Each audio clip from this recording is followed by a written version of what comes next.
Nobel री के episode 1 की कहानी एक छोटे लड़के से शुरू होती है जो कि एक अनजान कमरे में अपनी आंखें खोलता है। धीरे धीरे जब उसे होश आता है तो वो देखता है कि एक लेडी उसे ही देखे जा रही थी। पहले तो वो सोचता है कि वो उसकी माँ है, बट तुरंत उसे रियलाइज होता है कि ऐसा नहीं है। कंफ्यूजन में वो अपने हाथों की तरफ देखता है और पूरी तरह से शॉक हो जाता है, क्योंकि अब वो एक बच्चा बन चुका होता है। एंड तभी उसके सामने एक स्टेटस स्क्रीन खुल जाता है।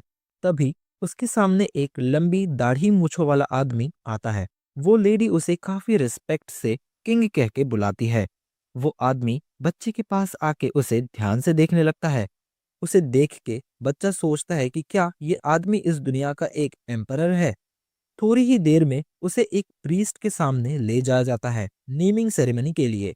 उस सेरेमनी में उसका नाम नोआ रखा जाता है एंड उसे 13th इंपेरियल प्रिंस अनाउंस किया जाता है।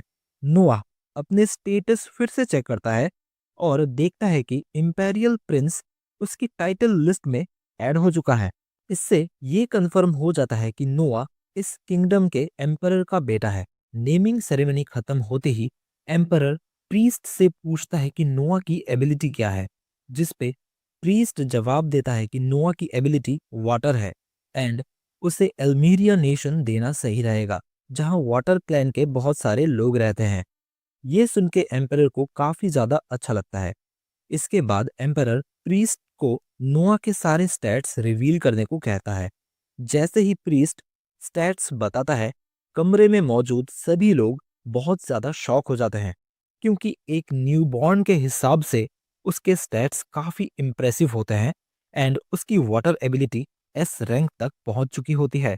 एंड इस दुनिया में ऐसा पहली बार हो रहा था कि किसी न्यूबॉर्न का कोई स्टैट एस रैंक पर हो। एंड सभी लोग समझ जाते हैं कि नोआ आगे जाके बहुत ही ज्यादा स्ट्रांग बनेगा। अब तक नोआ को रियलाइज हो चुका होता है कि वो किसी दूसरी दुनिया के एक नोबल फैमिली में री इनकारनेट हो चुका है एंड वो जिस एम्पायर में रहता है उसे मीरस एम्पायर कहा जाता है, जो कि वॉरियर्स की एक बहुत ही पावरफुल नेशन है।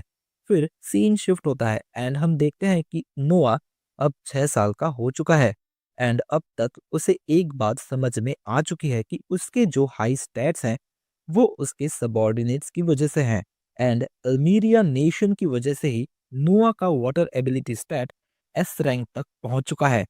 तो इससे नोआ ये समझ जाता है कि जितने ज्यादा अच्छे सबॉर्डिनेट्स उसके पास होंगे उतनी ही ज्यादा उसके स्टैट्स होंगे।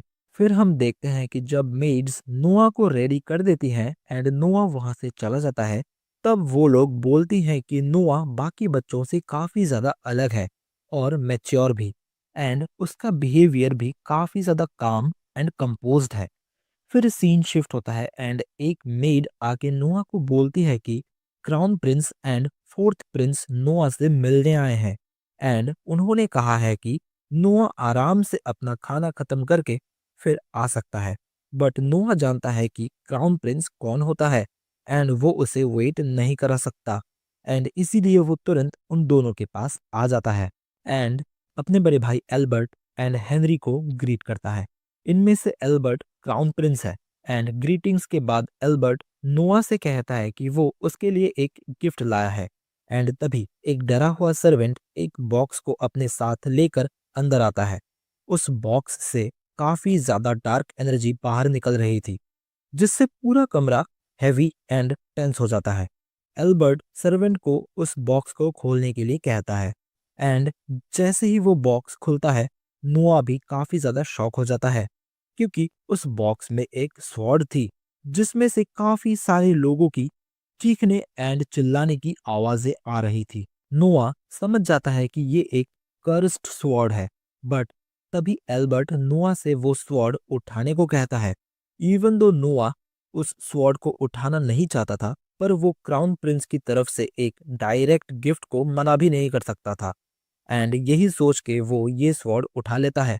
शुरू शुरू में उसे ये स्वॉर्ड थोड़ा हैवी लगता है, बट वो उसे कंट्रोल कर लेता है। इसके बाद एल्बर्ट बताता है कि इस स्वॉर्ड का नाम लिवायथन है एंड इसे एम्पायर का सबसे स्ट्रॉन्ग स्वॉर्ड माना जाता है एंड इसी के साथ ये एक नेशनल ट्रेजर भी है।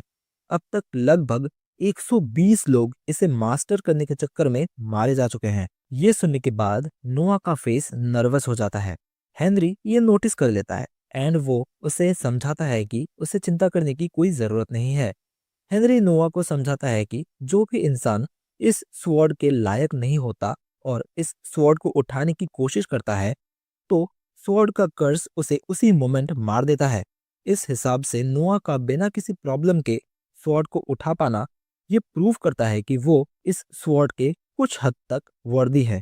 इसके बाद एल्बर्ट नोआ को इस स्वॉर्ड को उठा पाने के लिए शाबाशी देता है एंड वहां से चला जाता है। एल्बर्ट के जाते ही नोआ के दिमाग में गुस्सा भर जाता है। वो सोचता है कि एल्बर्ट पूरे टाइम उसे टेस्ट कर रहा था और वो भी ऐसी चीज से जो कि उसे काफी आसानी से मार सकती थी। नोआ एल्बर्ट को काफी कुछ भला बुरा कहना चाहता था, पर वो अपने थॉट्स को कंट्रोल में रखता है क्योंकि उसे पता है कि अगर उसने क्राउन प्रिंस के अगेंस्ट कुछ भी उल्टा सीधा बोला तो शायद उसे वहीं पर मार दिया जाएगा। जैसे ही ये दोनों बाहर आते हैं, हेनरी एल्बर्ट से पूछता है कि क्या लिवायथन स्वॉर्ड को नोआ के पास छोड़ना एक सच में अच्छा आइडिया था, जिस पे एल्बर्ट बोलता है कि लिवायथन जैसा ब्रिलियंट स्वॉर्ड नोआ जैसे एक एक्स्ट्रा ऑर्डिनरी इंसान के पास होना ही सही है। फिर सीन शिफ्ट होता है एंड हमें रात का सीन दिखाया जाता है जहां नोआ की एक मेड जोई काफी ज्यादा परेशान लग रही थी, जिस पे नोआ उससे पूछता है कि उसे क्या परेशानी है, बट जोई नोआ को अपनी पर्सनल परेशानी बता के उसे भी परेशान नहीं करना चाहती थी एंड बोलती है कि सब कुछ ठीक है। बट नोआ के इंसिस्ट करने पे जोई बताती है कि कुछ टाइम पहले उनके होम टाउन में एक भयानक फ्लड आया था, जिसकी वजह से उसका पूरा विलेज डिस्ट्रॉय हो गया एंड साथ ही में उनका फार्म भी डिस्ट्रॉय हो गया, जो कि उसकी माँ का एक लौता इनकम सोर्स था एंड इसीलिए वो थोड़ी परेशान थी। जो सुनने के बाद नोआ कहता है कि वो उसकी माँ को यहाँ मेंशन में जॉब देगा एंड वो यहाँ जोई के साथ ही रह भी सकती है। जो सुनने के बाद जोई खुद को रोक नहीं पाती और रोने लगती है और बार बार नोआ को थैंक्स भी बोलती है।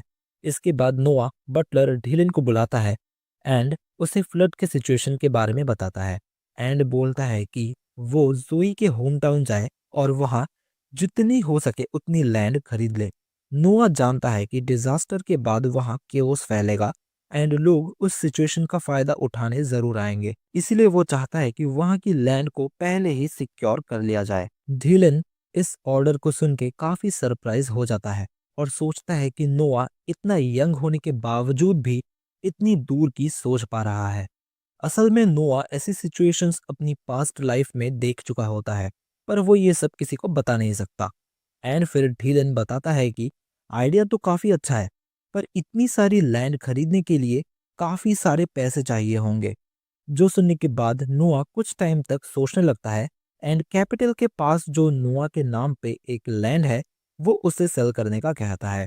डीलन ये सुनने के बाद बोलता है कि शायद ये एक अच्छा आइडिया नहीं होगा, एज वो लैंड खुद एम्परर ने नोआ को गिफ्ट करी थी एंड बिना एम्परर के परमिशन के उसे सेल करना एक सीरियस क्राइम ही माना जा सकता है। जिसपे नोआ डीलन से कहता है कि उसे एम्परर के पनिशमेंट के बारे में चिंता करने की कोई जरूरत नहीं है एंड इस डिसीजन की पूरी रेस्पॉन्सिबिलिटी वो खुद लेगा। नोआ कहता है कि नोबल होने का यही मतलब होता है कि खुद की लाइफ सेक्रीफाइस करना ताकि लोगों की लाइफ इजी बन सके। ढिलिन नोआ के कहने का मतलब समझ जाता है एंड वो भी नोआ को थैंक यू बोलता है क्योंकि ये ढिलिन का भी होम टाउन था और वो बोलता है कि वो नोआ के हर एक डिसीजन के साथ खड़ा रहेगा। फिर सीन शिफ्ट होता है एंड हम देखते हैं कि नोआ खुद भी 200 जाने की तैयारी कर रहा था। तभी वहां पे फोर्थ प्रिंस हेनरी आ जाता है एंड सभी लोग उसकी रेस्पेक्ट में झुक जाते हैं। हेनरी ने नोआ से पूछा कि कहीं जाने की तैयारी है क्या। नोआ ने जवाब दिया कि मैं 200 जा रहा हूँ, एज वहां पे फ्लड आई थी तो वहां की हालत मैं खुद अपने आंखों से देखना चाहता हूँ। हेनरी की नजर एक गाड़ी में रखी बॉक्स पर पड़ी जिसमें वो मैजिकल स्वॉर्ड रखी थी। हेनरी नोआ को थोड़ा साइड में ले गया और सीरियस होके बोलने लगा कि ये स्वॉर्ड काफी डेंजरस है, इसकी पावर अजीब है और ये हर किसी की नहीं सुनती। नोआ ने शांत होके कहा कि मैं इसे अभी यूज नहीं करूंगा, बस इसे साथ रख के समझना चाहता हूँ। हेनरी ने उसे चेतावनी दी कि जल्दबाजी जानलेवा हो सकती है। नोआ ने कहा कि वो ये सब बातें याद रखेगा। फिर सीन शिफ्ट होता है एंड हम देखते हैं कि नोआ अब 200 पहुंच चुका है और वहां की सिचुएशन बहुत ही खराब थी। चारों तरफ पानी के निशान थे और सारे घर टूट चुके थे। नोआ वहीं खड़ा सब देखता रहा। उसे तुरंत समझ में आ गया कि सिर्फ पैसे बांटने से यहाँ कुछ नहीं होगा। यहाँ सही प्लानिंग एंड रीडेवलपमेंट की जरूरत है। उसने धीलन को गवर्नमेंट ऑफिस भेज दिया ताकि लैंड पेपर्स की सही तरीके से जांच हो सके। नुआ कहता है कि फ्लड में यहाँ लोगों के सारे कागज बह गए होंगे और अगर सही समय पर इन लोगों की मदद नहीं करी गई तो चालाक लोग उनका फायदा उठा सकते हैं। जोई ये देख के हैरान हो गई कि नुआ एक नजर में इतना सब कुछ कैसे समझ गया। नुआ जोई के साथ खुद यहाँ के लोगों की हालत देखने के लिए निकल पड़ा। जोई नोआ से कहती है कि यहाँ से आगे जाना रिस्की हो सकता है और फ्लड आने की वजह से यहाँ की जमीन धंस सकती है। नोआ हल्के से मुस्कुरा के बोला, अगर मैं खुद नहीं देखूंगा तो सही डिसीजन कैसे लूंगा, और अगर तुमने मुझे रोकने की कोशिश करी तो मैं अकेले ही चला जाऊंगा। जोई भी चुप हो गई क्योंकि उसे पता है कि नोआ मजाक नहीं कर रहा। तभी दूर से आवाज आई कि फ्लड की वजह से खाना डिस्ट्रीब्यूशन हो रहा है। नोआ को ये जान के थोड़ी राहत मिली कि एम्परर ने मदद भेजी है। लेकिन जब नोआ ने लोगों को दिया जाने वाला खाना देखा तो उसका मन भारी हो गया और वो बोलने लगा कि लोग ऐसा खाना कैसे खा सकते हैं। जिस पे पीछे से एक आदमी ने कहा कि ज्यादा मत बोलो वरना ये भी नहीं मिलेगा। नोआ सोचने लगा कि ये सूप तो पानी की तरह पतला है, लोग इससे मरेंगे तो नहीं पर उनमें काम करने की ताकत भी नहीं आएगी इसे खा के, और इस जगह को दोबारा से रहने लायक बनाने के लिए लोगों को अभी ताकत की जरूरत पड़ेगी। नुआ ने देखा कि लोग मजबूरी में यही खाना खा रहे थे और ये देख के उसे काफी ज्यादा बुरा लगा। उसे लगा कि एम्परर का हेल्प ऐसा नहीं होना चाहिए। तभी यहाँ पे एक ऑफिशियल इंस्पेक्शन के लिए आया। नुआ चुपचाप सब कुछ देखता रहा। तभी गैरल ने बर्तन में देखा और खाना सूंघा। साफ था कि खाना खाने लायक बिल्कुल भी नहीं है। फिर भी उसने कहा कि सब ठीक है और वो हंसने लगा क्योंकि उसके लिए अच्छा खाना पहले ही साइड करके रखा हुआ था। ये देख के नोआ समझ गया कि यहाँ पे कुछ गलत चल रहा है। तभी नोआ सामने आया और गैरल को उसके काम के लिए कॉल आउट करने लगा। बट गैरल को अपने किए पे कोई शर्म नहीं थी। वो खुद को बहुत ज्यादा पावरफुल समझ रहा था और लोगों की मजबूरी का फायदा उठा रहा था।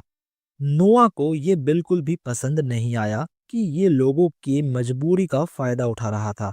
नोआ को इस चीज से काफी ज्यादा गुस्सा आ रहा था और तभी लिवायथन अपने आप नोआ के हाथ में आ गई और नोआ ने उसके डेंजरस पावर को महसूस किया और उसने तय किया कि अगर उसके पास पावर है तो वो उसका इस्तेमाल सही काम के लिए करेगा। यही सोच के नोआ ने गैरल को उसके लालच की सजा दी और उसका सिर ही काट दिया।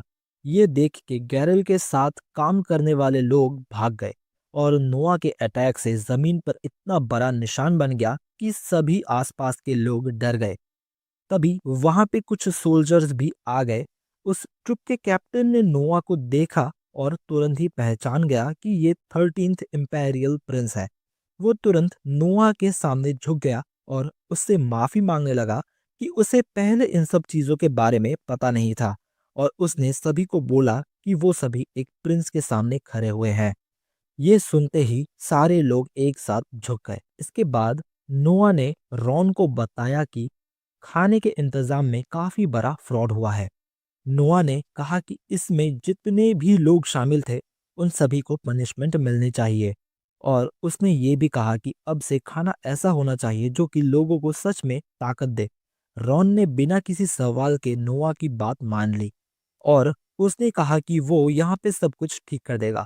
फिर सीन शिफ्ट होता है एंड हम देखते हैं कि 200 में जो कुछ भी हुआ उसकी खबर एल्बर्ट तक पहुंच चुकी है। वो ये जान के हैरान हो गया कि स्वॉर्ड ने नोआ को नुकसान नहीं पहुंचाया बल्कि लिवायथन ने उसे अपना मास्टर मान लिया। उसके बाद नोआ को उसके पिता एम्परर ने बुलाया। नोआ पहले से ही समझ गया था कि अब क्या होने वाला है। एम्परर नोआ से कहता है कि उसे सब पता चल चुका है एंड उसे ये भी पता है कि नोआ ने वो लैंड भी बेच दी थी जो उसे गिफ्ट में मिली थी। ये सुनने के बाद नोआ ने मन में सोचा कि अब उसे जोर की डांट पड़ेगी, पर ऐसा कुछ भी नहीं हुआ। एम्परर ने नोआ को थैंक्स कहा एंड बोला कि उसी की वजह से फ्लड के बाद और कोई बुरा नुकसान नहीं हुआ। उसने कहा कि अगर लोग इस फ्लड का गलत फायदा उठाने लगते तो एम्पायर को काफी प्रॉब्लम होती। एम्पायर ने पूछा कि आखिर नोआ ने ऐसा क्यों किया, जिस पे नोआ बोलता है कि ये बस एक कोइंसिडेंस था क्योंकि उसकी मेड भी वहीं से थी। एम्पायर ने कहा कि इससे एक और बहुत अच्छी चीज हुई, जो कि है कि नोआ ने लिवाइथन स्वॉर्ड को कंट्रोल करना भी सीख लिया। एम्पायर ने नोआ के पावर स्टैट्स देखने की इच्छा जताई, जिस पे वहां खड़े प्रीस्ट ने नोआ के स्टैट्स को एम्परर के सामने लाया। नोआ ने भी ये देखा कि अब उसके पावर में लिवायथन स्वॉर्ड भी जुड़ चुकी है और उसकी वाटर एबिलिटी पहले से भी बढ़ चुकी है। एम्परर इससे काफी खुश हुआ और उसने नोआ से कहा कि वो अपनी समझ से आगे भी एम्पायर की मदद करे, जो सुन के नोआ काफी ज्यादा खुश हो गया। फिर सीन शिफ्ट होता है एंड हमें एक सिंगर को दिखाया जाता है एंड यहीं पे ये एपिसोड खत्म हो जाता है। नोबल री इनकारनेशन के एपिसोड 2 के स्टार्टिंग में हम देखते हैं कि नोआ कैपिटल घूमने के लिए आया है, खासकर एक जगह जिसे रेड स्ट्रीट कहा जाता है, जहां एक फेमस सिंगर गाना गाती थी। नोआ के साथ जोई भी थी। उसने अपने विलेज के काम में पूरी तरह से मदद करी थी, इसलिए नोआ अब उस पर बहुत ज्यादा ट्रस्ट करने लगा था। फिर वो दोनों मिलके उस सिंगर के शो पर पहुंचे, जहां जाते ही नोआ उस सिंगर का गाना सुन के रुक गया और उस सिंगर का नाम था एलिस। नोआ उसकी सिंगिंग सुन के बहुत ज्यादा अमेज हो गया था, बट तभी कुछ गुंडे स्टेज पर आ गए और एलिस के साथ बदतमीजी करने लगे। वहां का ओनर उन्हें रोकने के लिए आगे आया, पर उन गुंडों ने उसे भी धक्का दे दिया।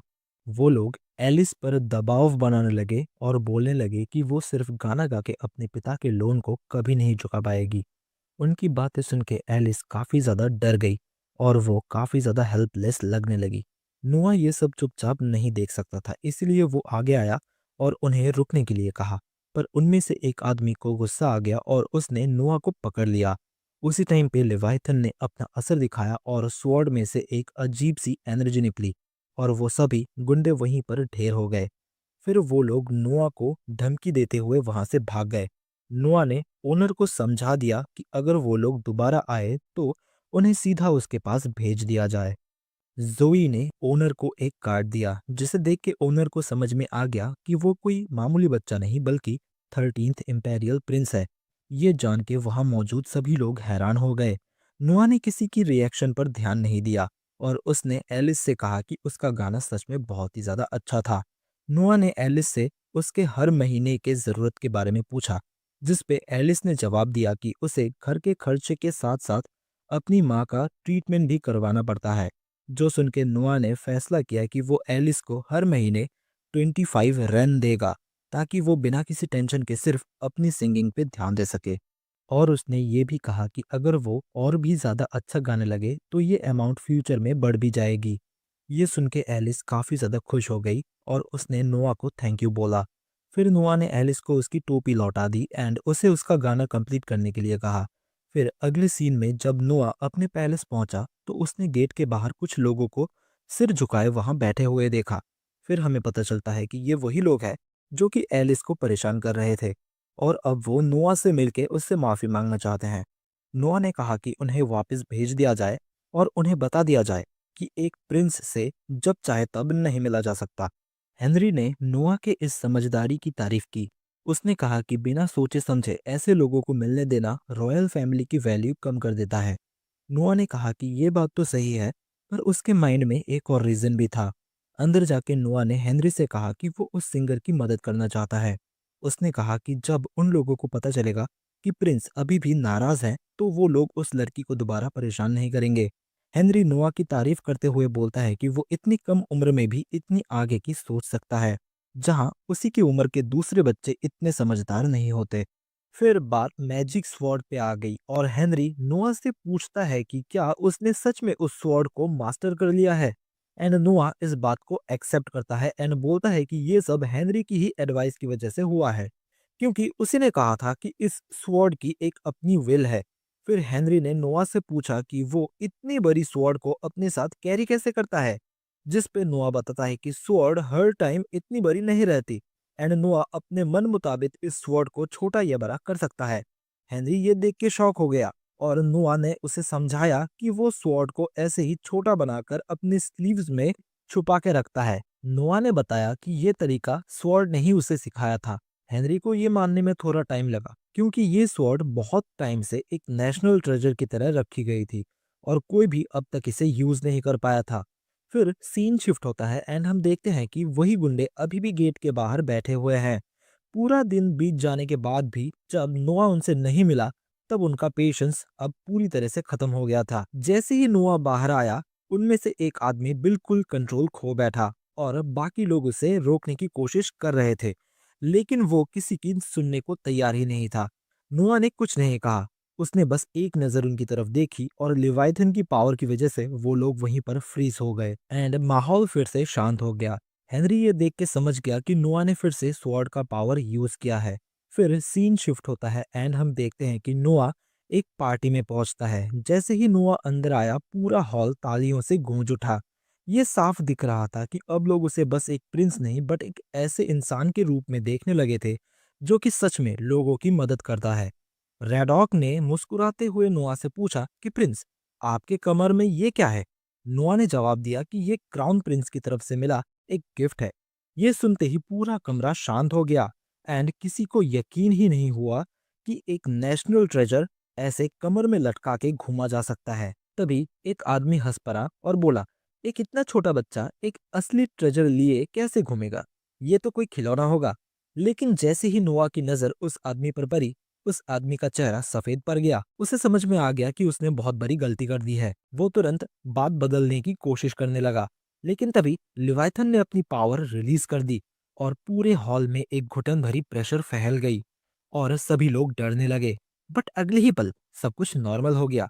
लोगों को समझ में आ गया कि स्वॉर्ड नाराज हो गई थी क्योंकि उसके मास्टर का अपमान हुआ था। तभी रेडॉक तालियां बजाते हुए बोलने लगता है कि हम लोगों ने अभी अभी महसूस किया कि एक नेशनल ट्रेजर क्या होता है। अब हॉल में मौजूद हर कोई नोआ को एप्रिसिएशन की नजर से देख रहा था क्योंकि वो इतनी कम उम्र में इतने खतरनाक स्वॉर्ड को कंट्रोल कर पा रहा था। फिर रेडॉक ने पूछा कि उस आदमी का क्या किया जाए जिसने आपकी इंसल्ट की। नोआ ने कहा कि कुछ नहीं, उसे छोड़ दिया जाए।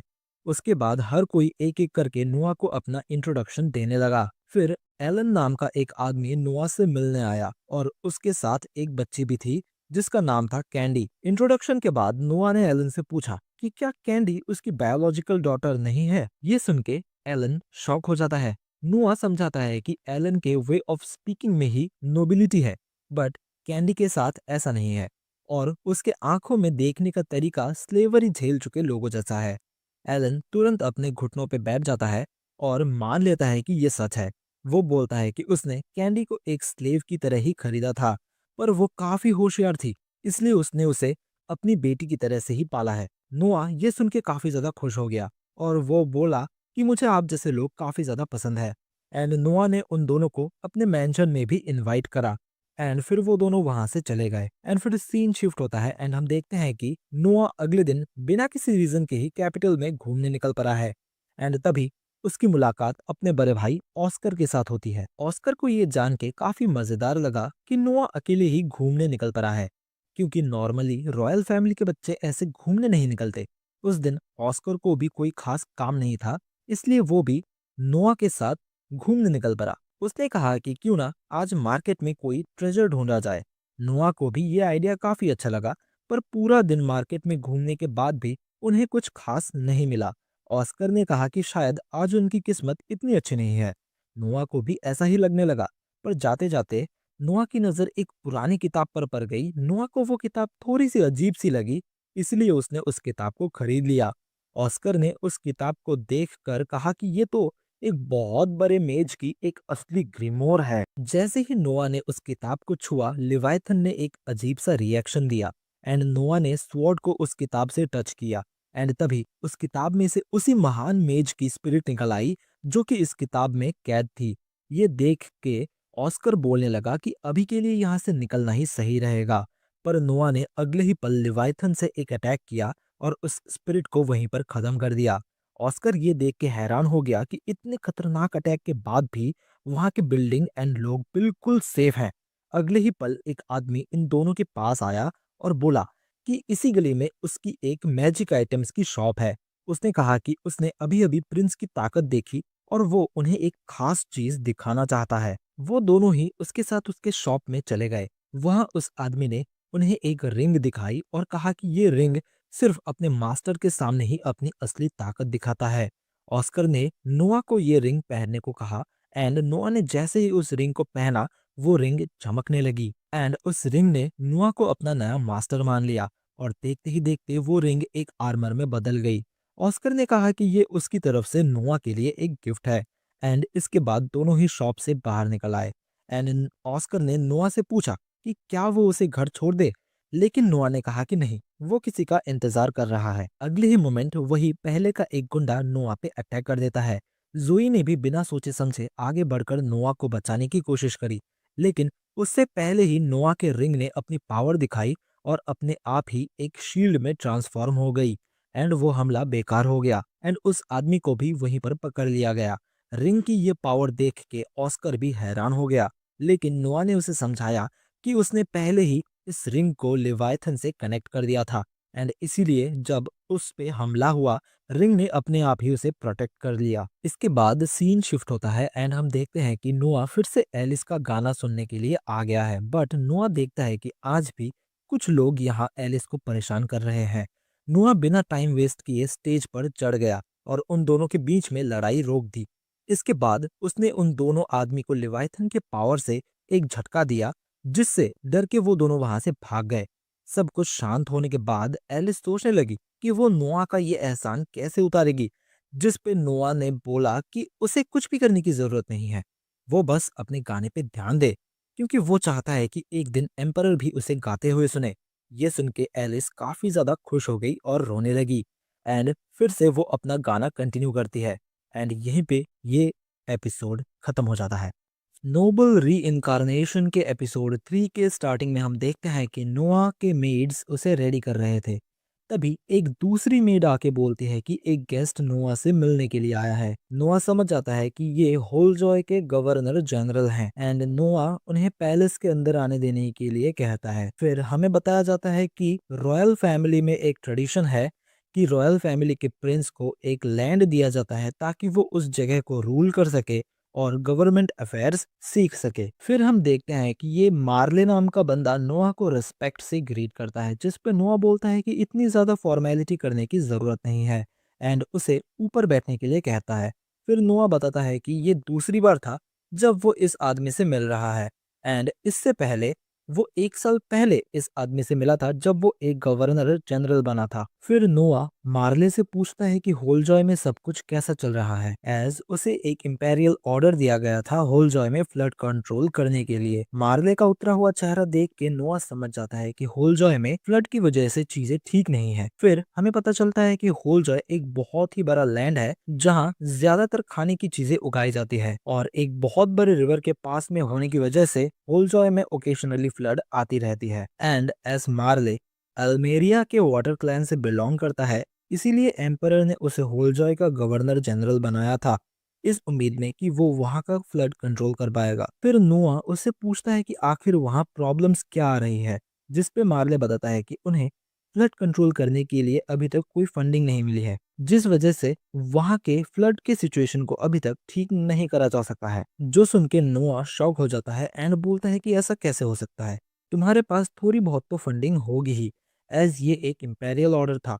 जिस पे मार्ले बोलता है कि हाँ, उन्हें फंडिंग अलॉट तो करी गई है, पर उन्हें अभी तक वो पैसे मिले ही नहीं हैं, एज होम मिनिस्ट्री कोई ना कोई बहाना दे के उन्हें वो पैसे देती ही नहीं। जो सुन के नोआ को सारा सिचुएशन समझ में आ गया एंड वो वहां से उठ के कहीं पर जाने लगता है।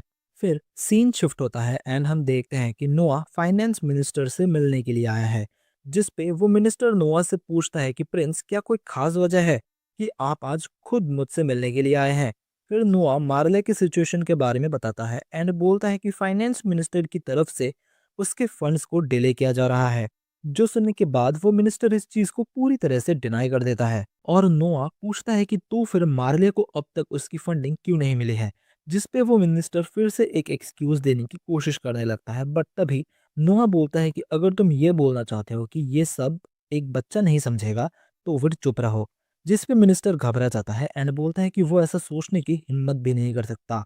जो सुन के फिर नोआ उससे एक्सप्लेनेशन मांगता है, जिस पे वो मिनिस्टर बोलने लगता है कि होलजॉय में पिछले साल भी फ्लड आई थी, जिस वजह से एम्परर ने होलजॉय के लोगों के टैक्स को माफ कर दिया था। एंड मिनिस्ट्री को लगता है कि होलजॉय उसी टैक्स के पैसे को यूज कर सकती है अपने फ्लड के सिचुएशन को ठीक करने के लिए। जो सुन के नोआ बोलता है कि क्या तुम मुझे पागल बनाने की कोशिश कर रहे हो? तुम बोल रहे हो कि एम्परर ने उनके टैक्स को माफ कर दिया था क्योंकि उनके पास टैक्स देने के लिए पैसे ही नहीं थे, और तुम उन्हें वो पैसे यूज करने के लिए कह रहे हो जो उनके पास एग्जिस्ट ही नहीं करती। मैं फिर से पूछता हूँ, क्या तुम मुझे पागल बनाने की कोशिश कर रहे हो? जिस पे वो मिनिस्टर घबरा जाता है एंड वो फिर से एक्सक्यूज देने की कोशिश करने लगता है एंड बोलता है कि वो उन्हें अभी पैसे नहीं दे सकता, और वो रीजन देता है कि उन पैसों से एम्परर के लिए समर वेकेशन पैलेस बनाया जाने वाला है। जो सुनने के बाद नोआ बोलता है कि क्या अब तुम एम्परर के नाम का यूज करके पूरे रॉयल फैमिली को पागल बनाने की कोशिश कर रहे हो? अगर बात ऐसी ही है तो क्या मैं खुद एम्परर से जाके बात करूं इस बारे में? जो सुनते ही मिनिस्टर घबरा जाता है एंड बोलता है कि वो तुरंत ही होलजॉय को फंड दे देगा। फंड्स मिलने के बाद मार्ले होलजॉय वापस चला जाता है फ्लड की सिचुएशन को ठीक करने के लिए। तभी एक बंदा नोआ के लिए एक मैसेज लेके आता है एंड बोलता है कि एम्परर ने उसे मिलने के लिए बुलाया है। फिर सीन शिफ्ट होता है एंड हम देखते हैं कि नोआ एम्परर से मिलने के लिए पहुंच गया है एंड वो जाते ही एम्परर को ग्रीट करता है। एम्परर नोआ को देख के उसे शाबाशी देते हैं होलजॉय की सिचुएशन को अच्छे से हैंडल करने के लिए। जो सुन के नोआ शॉक हो जाता है कि ये जानकारी एम्परर के पास इतनी जल्दी कैसे पहुंच गई। फिर एम्परर नोआ को शाबाशी देते हुए बोलते हैं कि इतनी कम उम्र होने के बावजूद तुमने बहुत ही अच्छा काम किया है। और फिर वो लिवायथन को देख के बोलते हैं कि तो लिवायथन अब ऐसा दिखता है, ये पहले से छोटा लग रहा है। एंड वो नोआ से काफी ज्यादा इम्प्रेस्ड थे कि इतनी ज्यादा खतरनाक स्वॉर्ड होने के बावजूद नोआ ने इसे अब मास्टर कर लिया है। फिर एम्परर बोलते हैं कि मैंने तुम्हारे लिए एक इंस्ट्रक्टर को बुलाया है ताकि तुम इस स्वॉर्ड को और अच्छे से यूज करना सीख पाओ। फिर हमें उस इंस्ट्रक्टर को दिखाया जाता है जिसका नाम है डेमियन। एंड एम्परर बोलते हैं कि डेमियन एम्पायर का सबसे बेहतर स्वॉर्ड्समैन है एंड शायद ही ऐसा कोई है जो कि उसे स्वॉर्ड फाइट में हरा सकता है। डेमियन फिर एम्परर से रिक्वेस्ट करता है कि वो नोआ को अभी टेस्ट करना चाहता है। जो सुन के एम्परर बोलते हैं कि तुम एक बच्चे को टेस्ट करना चाहते हो जिसे अभी स्वॉर्ड टेक्निक्स अच्छे से आती ही नहीं। जिस पे डेमियन बोलता है कि वो उसके एप्टीट्यूड को चेक करना चाहता है, उसके टेक्निक्स को नहीं। ये सुनते ही एम्परर भी उसे परमिशन दे देते हैं एंड डेमियन नोआ को टेस्ट करने के लिए रेडी हो जाता है एंड नोआ से कहता है कि तुम मुझ पे जैसे चाहो वैसे अटैक कर सकते हो अपने स्वॉर्ड से। नोआ अगले ही मोमेंट डेमियन पे लिवायथन से अटैक कर देता है और वो डेमियन के स्वॉर्ड को उसके हाथों से दूर गिरा देता है। फिर अगले ही मोमेंट डेमियन एम्परर से माफी मांगता है और बोलता है कि उसके पास प्रिंस को सिखाने के लिए कुछ भी नहीं है। ये सुनते ही एम्परर भी काफी ज्यादा खुश हो जाते हैं एंड बोलते हैं कि वो इस बार के नाइट सिलेक्शन एग्जाम में नोआ को जज बनाएंगे। नोआ फिर एम्परर से एक रिक्वेस्ट करता है कि वो हर एक कैंडिडेट को कैपिटल में टेस्ट करना चाहता है क्योंकि वो हर रीजन में उन्हें खुद टेस्ट करने के लिए नहीं जा सकता, और वो नहीं चाहता है कि कोई भी टैलेंट किसी भी रीजन से ओवरलुक कर दिया जाए। जिस पे एम्परर भी एग्री कर लेते हैं। फिर हमें नोआ के पैलेस का सीन दिखाया जाता है एंड नोआ जोई से पूछ रहा था कि क्या उनके विलेज से भी कोई पार्टिसिपेंट है नाइट सिलेक्शन एग्जाम के लिए। जिस पे जोई बोलते हैं कि हाँ, उनके विलेज से हर साल एक कैंडिडेट को भेजा जाता है इस एग्जाम के लिए।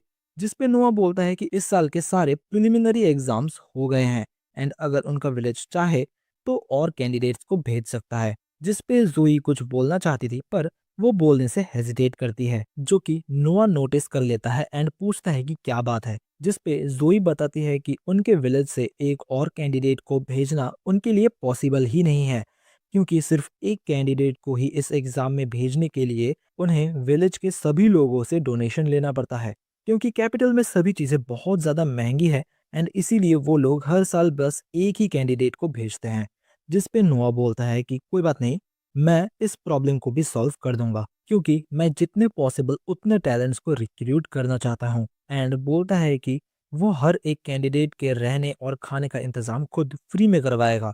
फिर नोआ इन्हीं सब चीज़ों को बायरन के साथ डिस्कस करने के लिए चला जाता है एंड बायरन भी सभी प्रिपरेशंस को ऑलमोस्ट फ्री में ही करने के लिए रेडी हो जाता है। ये देखते ही नोआ बायरन से पूछने लगता है कि तुम ये सब ऑलमोस्ट फ्री में क्यों कर रहे हो?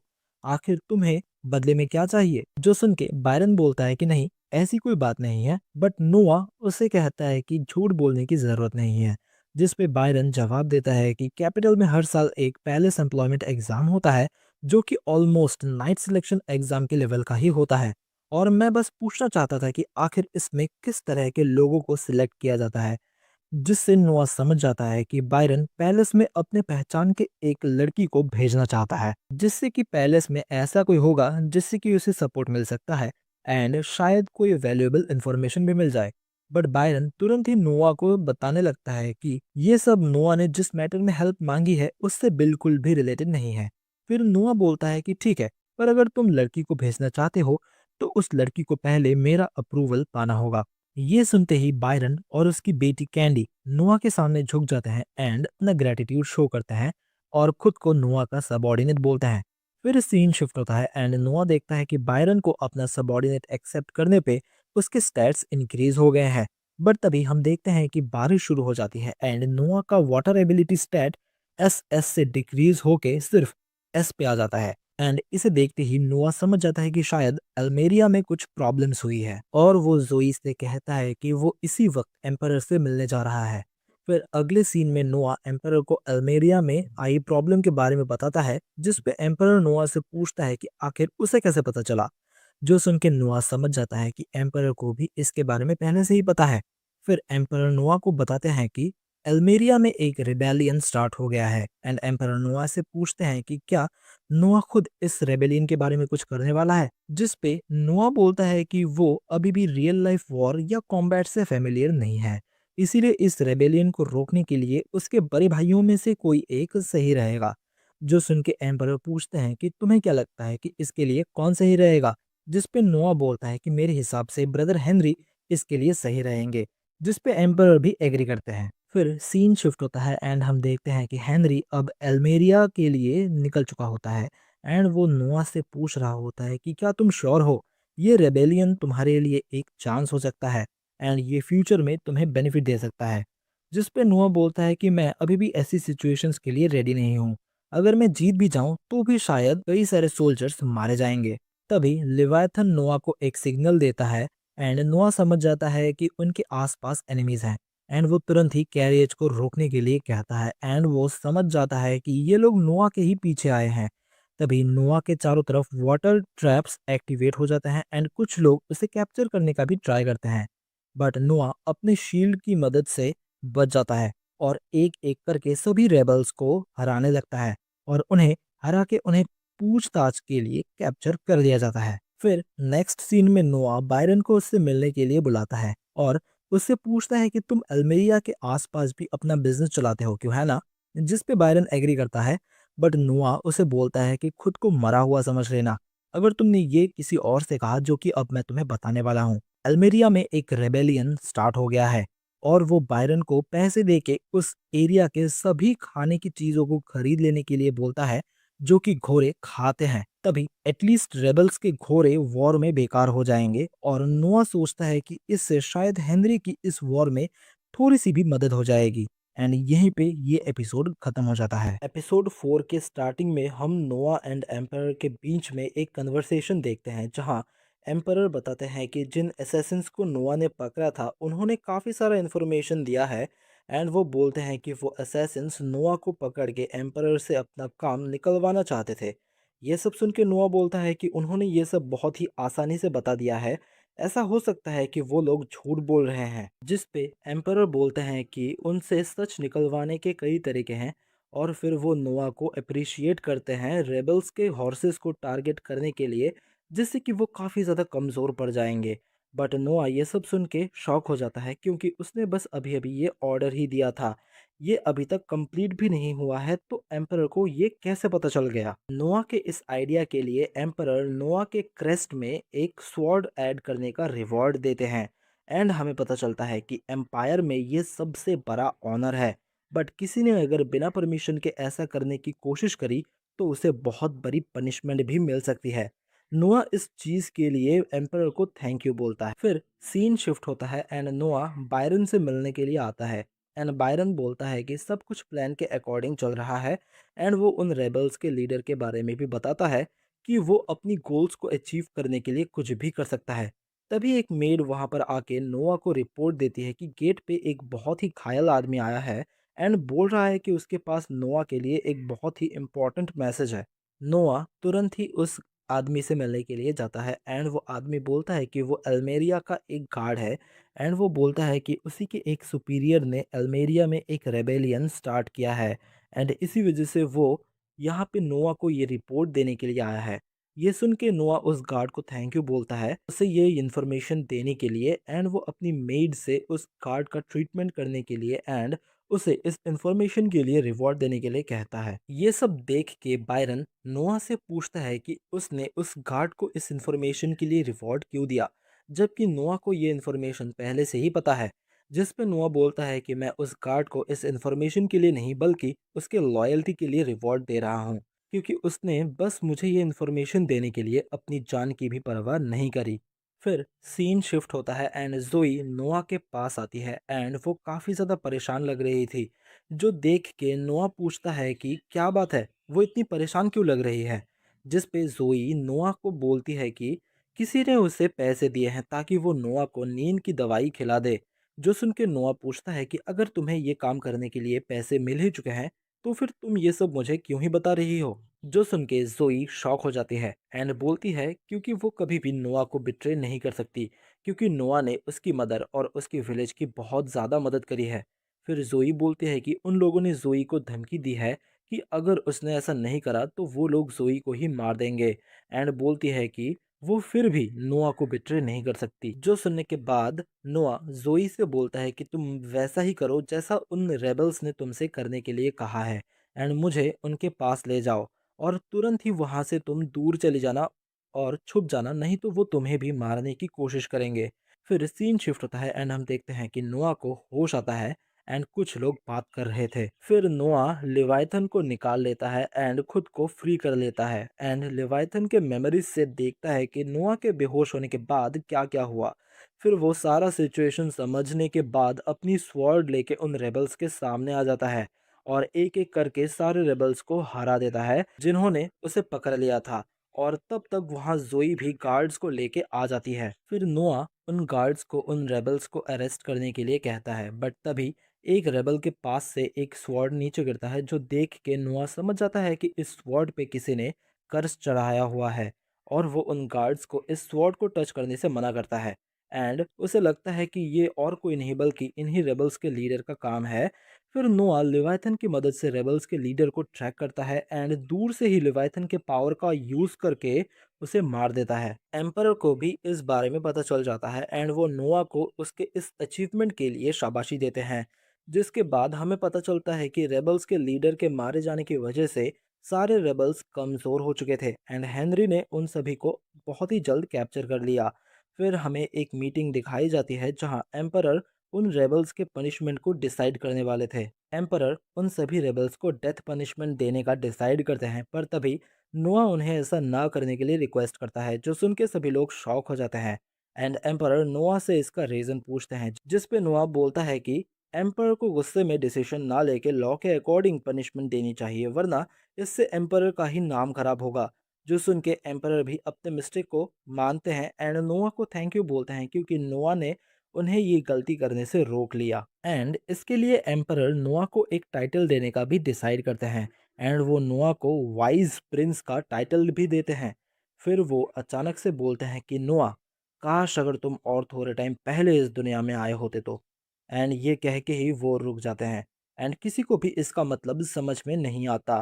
फिर एम्परर नोआ से पूछते हैं कि कुछ ही टाइम में नाइट सिलेक्शन एग्जाम है, क्या उसने डिसाइड कर लिया है कि वो कैंडिडेट्स को कैसे सिलेक्ट करेगा। जिस पे वो बोलता है कि वो इस मीटिंग के बाद एम्परर को डायरेक्टली अपने प्लान को दिखाना चाहेगा। फिर सीन शिफ्ट होता है एंड हम देखते हैं कि नोआ चाय पी रहा होता है एंड कुछ लोग बकेट्स लेके नोआ की तरफ आ रहे होते हैं एंड वो नोआ पे पानी फेंकने लगते हैं, बट उसका मैजिकल रिंग ऑटोमेटिकली उसे ब्लॉक कर देता है, जो देख के एम्परर भी शॉक हो जाते हैं। फिर नोआ बोलता है कि वो पार्टिसिपेंट्स को भी उस पे ऐसे ही अटैक करने के लिए कहेगा और जिसका भी अटैक उसे सबसे स्ट्रांग लगेगा वो उन कैंडिडेट्स को ही सिलेक्ट कर लेगा। जो सुन के एम्परर नोआ से काफ़ी ज़्यादा इम्प्रेस हो जाते हैं एंड बोलते हैं कि तुम सच में काफ़ी ज़्यादा बहादुर हो, कि नाइट्स को सिलेक्ट करने के लिए तुम खुद पे भी अटैक करवाने के लिए रेडी हो।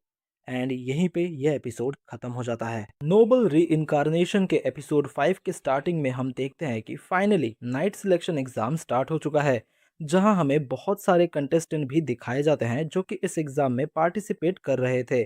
और इस बार का नाइट सिलेक्शन एग्जाम बहुत ही अलग था, क्योंकि इस बार खुद एक प्रिंस नाइट्स को सिलेक्ट करने वाला था। फिर हम देखते हैं कि सारे कंटेस्टेंट्स एक एक करके नोआ पे अटैक करने आ रहे थे, और नोआ स्टेज पे बैठ के आराम से चाय पी रहा था। तो इस बार के एग्जाम का सिलेक्शन प्रोसेस ही ये था कि सारे कैंडिडेट्स नोआ पे अटैक करेंगे, और जो भी कैंडिडेट नोआ को स्ट्रांग इनफ लगेगा वो उसे सिलेक्ट कर लेगा। तभी एक कैंडिडेट आके नोआ पे अपने स्वॉर्ड से अटैक कर देता है, पर तभी नोआ की मैजिक रिंग उसके सामने एक शील्ड क्रिएट कर देती है, जिस वजह से इस अटैक से नोआ को कुछ भी नहीं होता।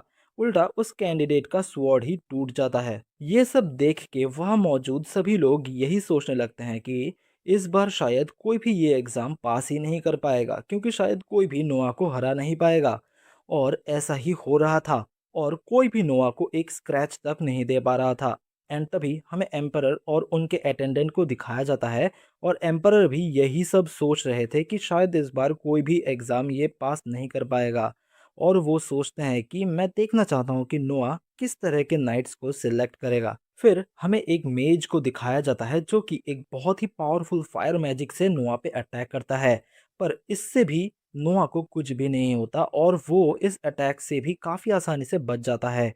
अब नोआ को भी लगने लगा था कि शायद अब और कोई भी नहीं आएगा जो कि उसके एक्सपेक्टेशंस को मीट कर पाए, क्योंकि अब शाम होने लगी थी। बट तभी वहाँ पे एक लड़की आ जाती है, और सभी लोग उसे देख के सोचने लगते हैं कि जब इतने सारे स्ट्रॉन्ग फाइटर्स कुछ नहीं कर पाए तो ये लड़की क्या कर लेगी। पर वो लड़की लोगों की इन बातों को इग्नोर करते हुए नोआ पे अटैक करने के लिए रेडी हो जाती है, और वो अटैक कर भी देती है। एंड अभी भी नोआ का शील्ड पहले ही नोआ के सामने आ जाता है। बट इस बार सिचुएशन थोड़ी अलग थी, क्योंकि इस लड़की के अटैक की वजह से नोआ के शील्ड में एक क्रैक आ जाता है, एंड साथ ही साथ उसका शील्ड टूट भी जाता है। एंड उस अटैक की वजह से नोआ के हाथ में थोड़ी सी चोट भी लग जाती है। इस वजह से वहां पे मौजूद सोल्जर्स उस लड़की को पकड़ लेते हैं, बट नोआ उनसे उस लड़की को छोड़ने के लिए कहता है, और वो उस लड़की से उसका नाम पूछता है, जिस पे वो अपना नाम शर्ली बताती है। फिर नोआ बोलता है कि तुम इस टेस्ट में पास हो गई हो, जो सुन के वहां पे मौजूद सभी लोग हैरान हो जाते हैं। शर्ली खुद भी शॉक होकर नोआ से पूछने लगती है कि मैं पास कैसे हो गई, मैंने आपको चोट पहुंचाई है। जिस पे नोआ बोलता है कि यही तो एग्जाम था कि तुम मुझ पर अटैक करोगी और मेरे डिफेंस को ब्रेक करोगी, और तुमने ये कर दिया है, इसीलिए तुमने ये एग्जाम पास कर लिया है। फिर सीन शिफ्ट होता है, एंड शर्ली नोआ से फिर से पूछ रही थी कि क्या मैं सच में पास हो गई, जिसमें नोआ बोलता है कि हाँ तुम पास हो गई हो। बट शर्ली फिर भी नोआ को चोट पहुंचाने के लिए माफी मांगती है, जिस पे नोआ शर्ली से कहता है कि तुम फिर से अपनी स्वॉर्ड से मुझ पे अटैक करो। जो सुन के शर्ली फिर से रेडी हो जाती है, एंड नोआ पे अटैक कर देती है। बट इस बार नोआ के शील्ड को एक स्क्रैच तक नहीं आई थी, जो देख के शर्ली शॉक हो गई कि ऐसा क्यों हो रहा है। जिस पे नोआ बोलता है कि तुमने मुझे गलती से चोट नहीं पहुंचाई, बल्कि मैंने खुद तुम्हें अलाउ करा मुझे चोट पहुंचाने के लिए। शर्ली को कुछ समझ में नहीं आ रहा था कि वो क्या बोल रहा है, जिस पे नोआ उसे समझाते हुए बोलता है कि मुझे एक ऐसा नाइट चाहिए था जो कि बिना किसी हेजिटेशन के मेरा ऑर्डर फॉलो करे, ना कि मुझसे डर के मेरे ऑर्डर्स को फॉलो करने में हेजिटेट करे। और इसीलिए मैंने तुम्हें सिलेक्ट किया, क्योंकि तुम में वो रिजॉल्व है कि तुम मेरी कोई भी ऑर्डर मानोगी। जो सुन के शर्ली अपनी लॉयल्टी नोआ के लिए प्लेज करती है। तभी वहां पे डॉक्टर नोआ का चेकअप करने के लिए आ जाते हैं, एंड चेकअप करने के ऐसे तरीके को देख के शर्ली हैरान हो जाती है, जिस पे नोआ उसका रीजन पूछता है। जिस पे वो बताती है कि उनके विलेज में कोई भी डॉक्टर नहीं है, इसलिए विलेज के एल्डर्स ही छोटे मोटे चोट की ट्रीटमेंट करते थे। जो सुन के वो डॉक्टर बोलता है कि गरीब विलेजेस में ऐसा ही होता है। जिस पे नुआ शर्ली को उसका पहला ऑर्डर देता है कि उसे उसके विलेज से इंटेलिजेंट एंड हार्ड वर्किंग लोगों को लाना होगा, एंड नुआ डॉक्टर को उन लोगों को अपना अप्रेंटिस बनाने के लिए कहता है। फिर अगले सीन में एक नाइट नुआ के पास आता है, नाइट सिलेक्शन एग्जाम से रिलेटेड डॉक्यूमेंटेशन की वजह से। और वो बोलता है कि इस बार नोआ की वजह से सारे के सारे सिलेक्टेड नाइट्स अपने काम में काफ़ी ज़्यादा अच्छे हैं। फिर नोआ शर्ली को उस नाइट को बाहर छोड़ने जाने के लिए कहता है। शर्ली उस नाइट को झुक के थैंक यू बोलती है यहाँ तक आने के लिए, जो देख के वो नाइट बोलता है कि तुम्हें मेरे सामने झुकने की ज़रूरत नहीं है, ऐसा हम दोनों ही सेम पोस्ट पे हैं। एंड ये कह के वो वहाँ से चला जाता है। फिर अगले सीन में हमें एलिस को गाते हुए दिखाया जाता है एंड नोआ भी वहीं पे था। तभी जोई एक लेटर लेके नोआ के पास आती है एंड बोलती है कि जिन गार्ड्स ने उसे ये लेटर दिया था उन्होंने बोला कि कोई ये लेटर उन्हें दे के भाग गया। उस लेटर से नोआ को पता चलता है कि अल्मेरिया में अभी भी कुछ रेबल्स हैं जो कि कुछ तो प्लान कर रहे हैं एंड ये लेटर देने वाला अंडरकवर होके उन्हें ही इन्वेस्टिगेट करने गया है। इससे नोआ को समझ में आ जाता है कि ये वही सोल्जर है जो कि नोआ को पहले भी अल्मेरिया के रेबल्स के बारे में इंफॉर्मेशन देने आया था। नोआ बोलता है कि हेनरी अभी भी वहीं पे है एंड उसे जल्दी से हेनरी को ये इन्फॉर्मेशन देना होगा ताकि वो ये सब पहले ही रोक सके। बट फिर हमें पता चलता है कि वो सोल्जर पकड़ा गया एंड उन रेबल्स ने उसे काफ़ी ज़्यादा टॉर्चर किया। इवन दो हेनरी ने उसे बाद में रेस्क्यू कर लिया पर वो सोल्जर अभी भी अनकॉन्शियस है। इन सब के लिए नोआ खुद को दोष देने लगता है एंड वो जोई से कहता है कि उस सोल्जर के ट्रीटमेंट के लिए जो भी चाहिए वो उस तक पहुंचा दिया जाए। फिर अगले सीन में नोआ और शर्ली मार्केट में गए हुए होते हैं क्योंकि नोआ अपने बड़े भाई हेनरी के लिए कोई गिफ्ट लेना चाहता था, क्योंकि उसने अल्मेरिया के सिचुएशन में काफ़ी ज़्यादा हेल्प करी थी और उसी की वजह से अब वहाँ सिचुएशन स्टेबल है। नोआ फिर से उसी शॉप में जाता है जहाँ से उसने वो मैजिक रिंग लिया था। वहाँ का ओनर नोआ को गिफ्ट के लिए कई सारी अलग अलग चीज़ों के साथ एक ग्लास की स्टैचू भी दिखाता है, जो देख के नोआ भी काफ़ी ज़्यादा इम्प्रेस हो जाता है कि क्या ग्लास से भी ऐसा कुछ बनाया जा सकता है। जिस पे उस शॉप का ओनर बोलता है कि अब पूरी दुनिया में बस ऐसे दो ही स्टैचूज हैं। जो सुन के नोआ उस स्टैचू को 10,000 गोल्ड कॉइन्स में खरीदने के लिए रेडी हो जाता है। बट तभी वहाँ पे ऑस्कर भी आ जाता है एंड उसकी भी नज़र उस ग्लास की स्टैचू पर पड़ जाता है एंड वो उसे तुरंत ही पहचान लेता है। वो बोलता है कि तो तुम्हें ये सेकंड वाला स्टैचू मिल गया। जो सुन के नोआ पूछता है कि तो क्या आपको पता है कि पहला वाला स्टैचू कहाँ पर है? जिस पे ऑस्कर बोलता है कि हाँ वो मेरे ही पास है। जो सुनते ही नोआ उस सेकंड वाले स्टैचू को तोड़ देता है एंड ऑस्कर से बोलता है कि अब आपके पास जो पहला स्टैचू है वही वन एंड ओनली ओरिजिनल वाला है।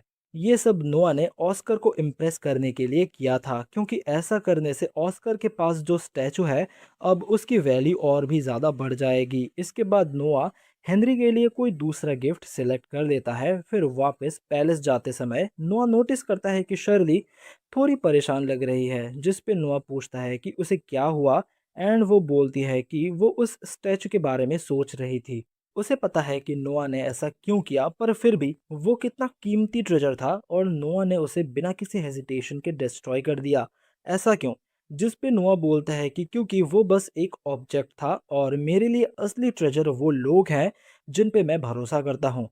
फिर हमें 6 साल बाद का सीन दिखाया जाता है जहाँ नोआ अब 12 साल का हो चुका है एंड यहीं पे ये एपिसोड खत्म हो जाता है। एपिसोड 6 के स्टार्टिंग में हमें नोआ के पैलेस का सीन दिखाया जाता है जहाँ नोआ नाश्ता कर रहा था और हमें पता चलता है कि नोआ अब 12 साल का हो चुका है। तभी हम देखते हैं कि एक मेड खिड़की के पास खड़े होके कुछ देख रही थी और उसे देख के नोआ पूछता है कि क्या कोई परेशानी है।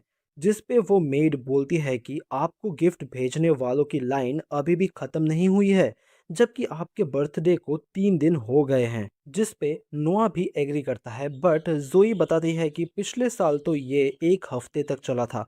जिस पे नोआ बोलता है कि बट मैं बस इन गिफ्ट्स को लेके काम ख़त्म नहीं कर सकता और मिली हुई चीज़ और उन्हें भेजने वालों की डिटेल्स रिकॉर्ड करनी होती है, जिसमें काफ़ी ज़्यादा समय लगता है। बट मुझे यकीन है कि एवेलिन सब कुछ अच्छे से संभाल लेगी। फिर हमें पता चलता है कि नोआ ने अब लेवायथन को पूरी तरह से मास्टर कर लिया है एंड अब वो इम्पेरियल ऑर्डर से मिलिट्री अफेयर्स का हेड बन चुका है। फिर सीन शिफ्ट होता है एंड हम देखते हैं कि नोआ हेनरी से मिलने के लिए आया है एंड उसके आते ही एक आदमी उसे ग्रीट करता है एंड फिर नोआ हेनरी से पूछता है कि क्या कुछ इम्पोर्टेंट है जिस वजह से वो नोआ से मिलना चाहता था। जिस पे हेनरी बोलता है कि मुझे तुम्हारा ओपिनियन चाहिए। हमें एक इम्पेरियल ऑर्डर मिला है कि हम रईस को एक आर्मी के साथ साउदर्न बॉर्डर पे भेजे वहां पे चल रहे रिबेलियन को रोकने के लिए। हेनरी बोलता है कि अगर हम उन लोगों को थोड़ा भी मर्सी दिखाएंगे तो वो लोग हमें ही कमज़ोर समझने लगेंगे। इसलिए हम एक रेगुलर आर्मी को उन्हें रोकने के लिए भेजेंगे ताकि हम उन्हें अपनी आर्मी स्ट्रेंथ दिखा सकें। जिस पे नोआ रेइस के बारे में इंफॉर्मेशन याद करने लगता है कि वो फोर्थ प्रिंस का एक डायरेक्ट सबॉर्डिनेट है और वो काफ़ी ज़्यादा स्ट्रांग भी है एंड उसने कई सारे बहादुरी के काम करे हुए हैं। फिर नोआ रेइस से पूछता है कि तुम कितने सोल्जर्स को लीड करने की सोच रहे हो इस रेबेलियन को रोकने के लिए। जिस पे रेइस कोई जवाब नहीं दे पाता। हेनरी नोआ से पूछता है कि आखिर तुम ये क्यों पूछ रहे हो। तभी हेनरी को समझ में आता है कि कुछ गड़बड़ है एंड वो रईस से पूछता है कि आखिर तुम क्या छुपा रहे हो। जिसका कोई जवाब नहीं दे पाने पे वो सिर झुका के नोआ और हेनरी से माफी मांगने लगता है। हेनरी को गुस्सा होते हुए देख के नोआ उसे कहता है कि ये कोई सीरियस मैटर नहीं है। बट वो हेनरी से पूछता है कि क्या इंपेरियल आर्मी को funding ministry of military affairs से मिलती है बेस्ड ऑन कि उसमें कितने सोल्जर्स रजिस्टर्ड हैं, क्या ये सही है? हेनरी बोलता है कि हाँ ऐसा ही है। एंड तब नोआ बोलता है कि जनरल्स के लिए ये तो काफ़ी कॉमन है कि वो नॉन सोल्जर्स को भी रजिस्टर कर सकते हैं एंड उन पे जो एक्सेस फंडिंग मिलती है उसे अपने पास रख सकते हैं। हेनरी समझ जाता है कि रेस सोल्जर्स का ज़्यादा नंबर दिखा के मिनिस्ट्री से ज़्यादा फंडिंग लेना चाहता था। रेस फिर से माफ़ी मांगने लगता है। नोआ बोलता है कि झूठ बोलना बंद करो, अभी ये टाइम करप्शन करने का नहीं है। एस ये ऑर्डर डायरेक्टली एम्परर से आया है एंड उन्हें एक कंप्लीट विक्ट्री चाहिए। इसलिए मैंने तुमसे पूछा था कि तुम इस मिशन के लिए कितने सोल्जर्स को लीड करने वाले हो और अब सच सच जवाब दो। जिस पे रेइस बोलता है कि ऑलमोस्ट 2000 सोल्जर्स और नोआ बोलता है कि तो फिर तुम ये मेक श्योर करो कि तुम उतने ही सोल्जर्स को इस मिशन के लिए अरेंज कर सकते हो। फिर नोआ रेइस को एक लेटर देता है एंड बोलता है कि इसे मिनिस्ट्री ऑफ मिलिट्री अफेयर्स के पास ले जाओ, वो तुम्हें सफिशिएंट फंडिंग दे देंगे और जो एक्स्ट्रा रहेगा वो तुम रख सकते हो। बदले में तुम्हें ये मिशन कंप्लीट करना ही होगा और मैं डिफीट एक्सेप्ट नहीं करूंगा। जिस पे रेस बोलता है कि ऐसा ही होगा। फिर सीन शिफ्ट होता है एंड दोनों ही अपनी अपनी कैरेज से कहीं जा रहे होते हैं। तभी हेनरी नोआ से पूछता है कि तुमने अभी तक किसी वॉर में पार्टिसिपेट नहीं किया है, क्यों है ना?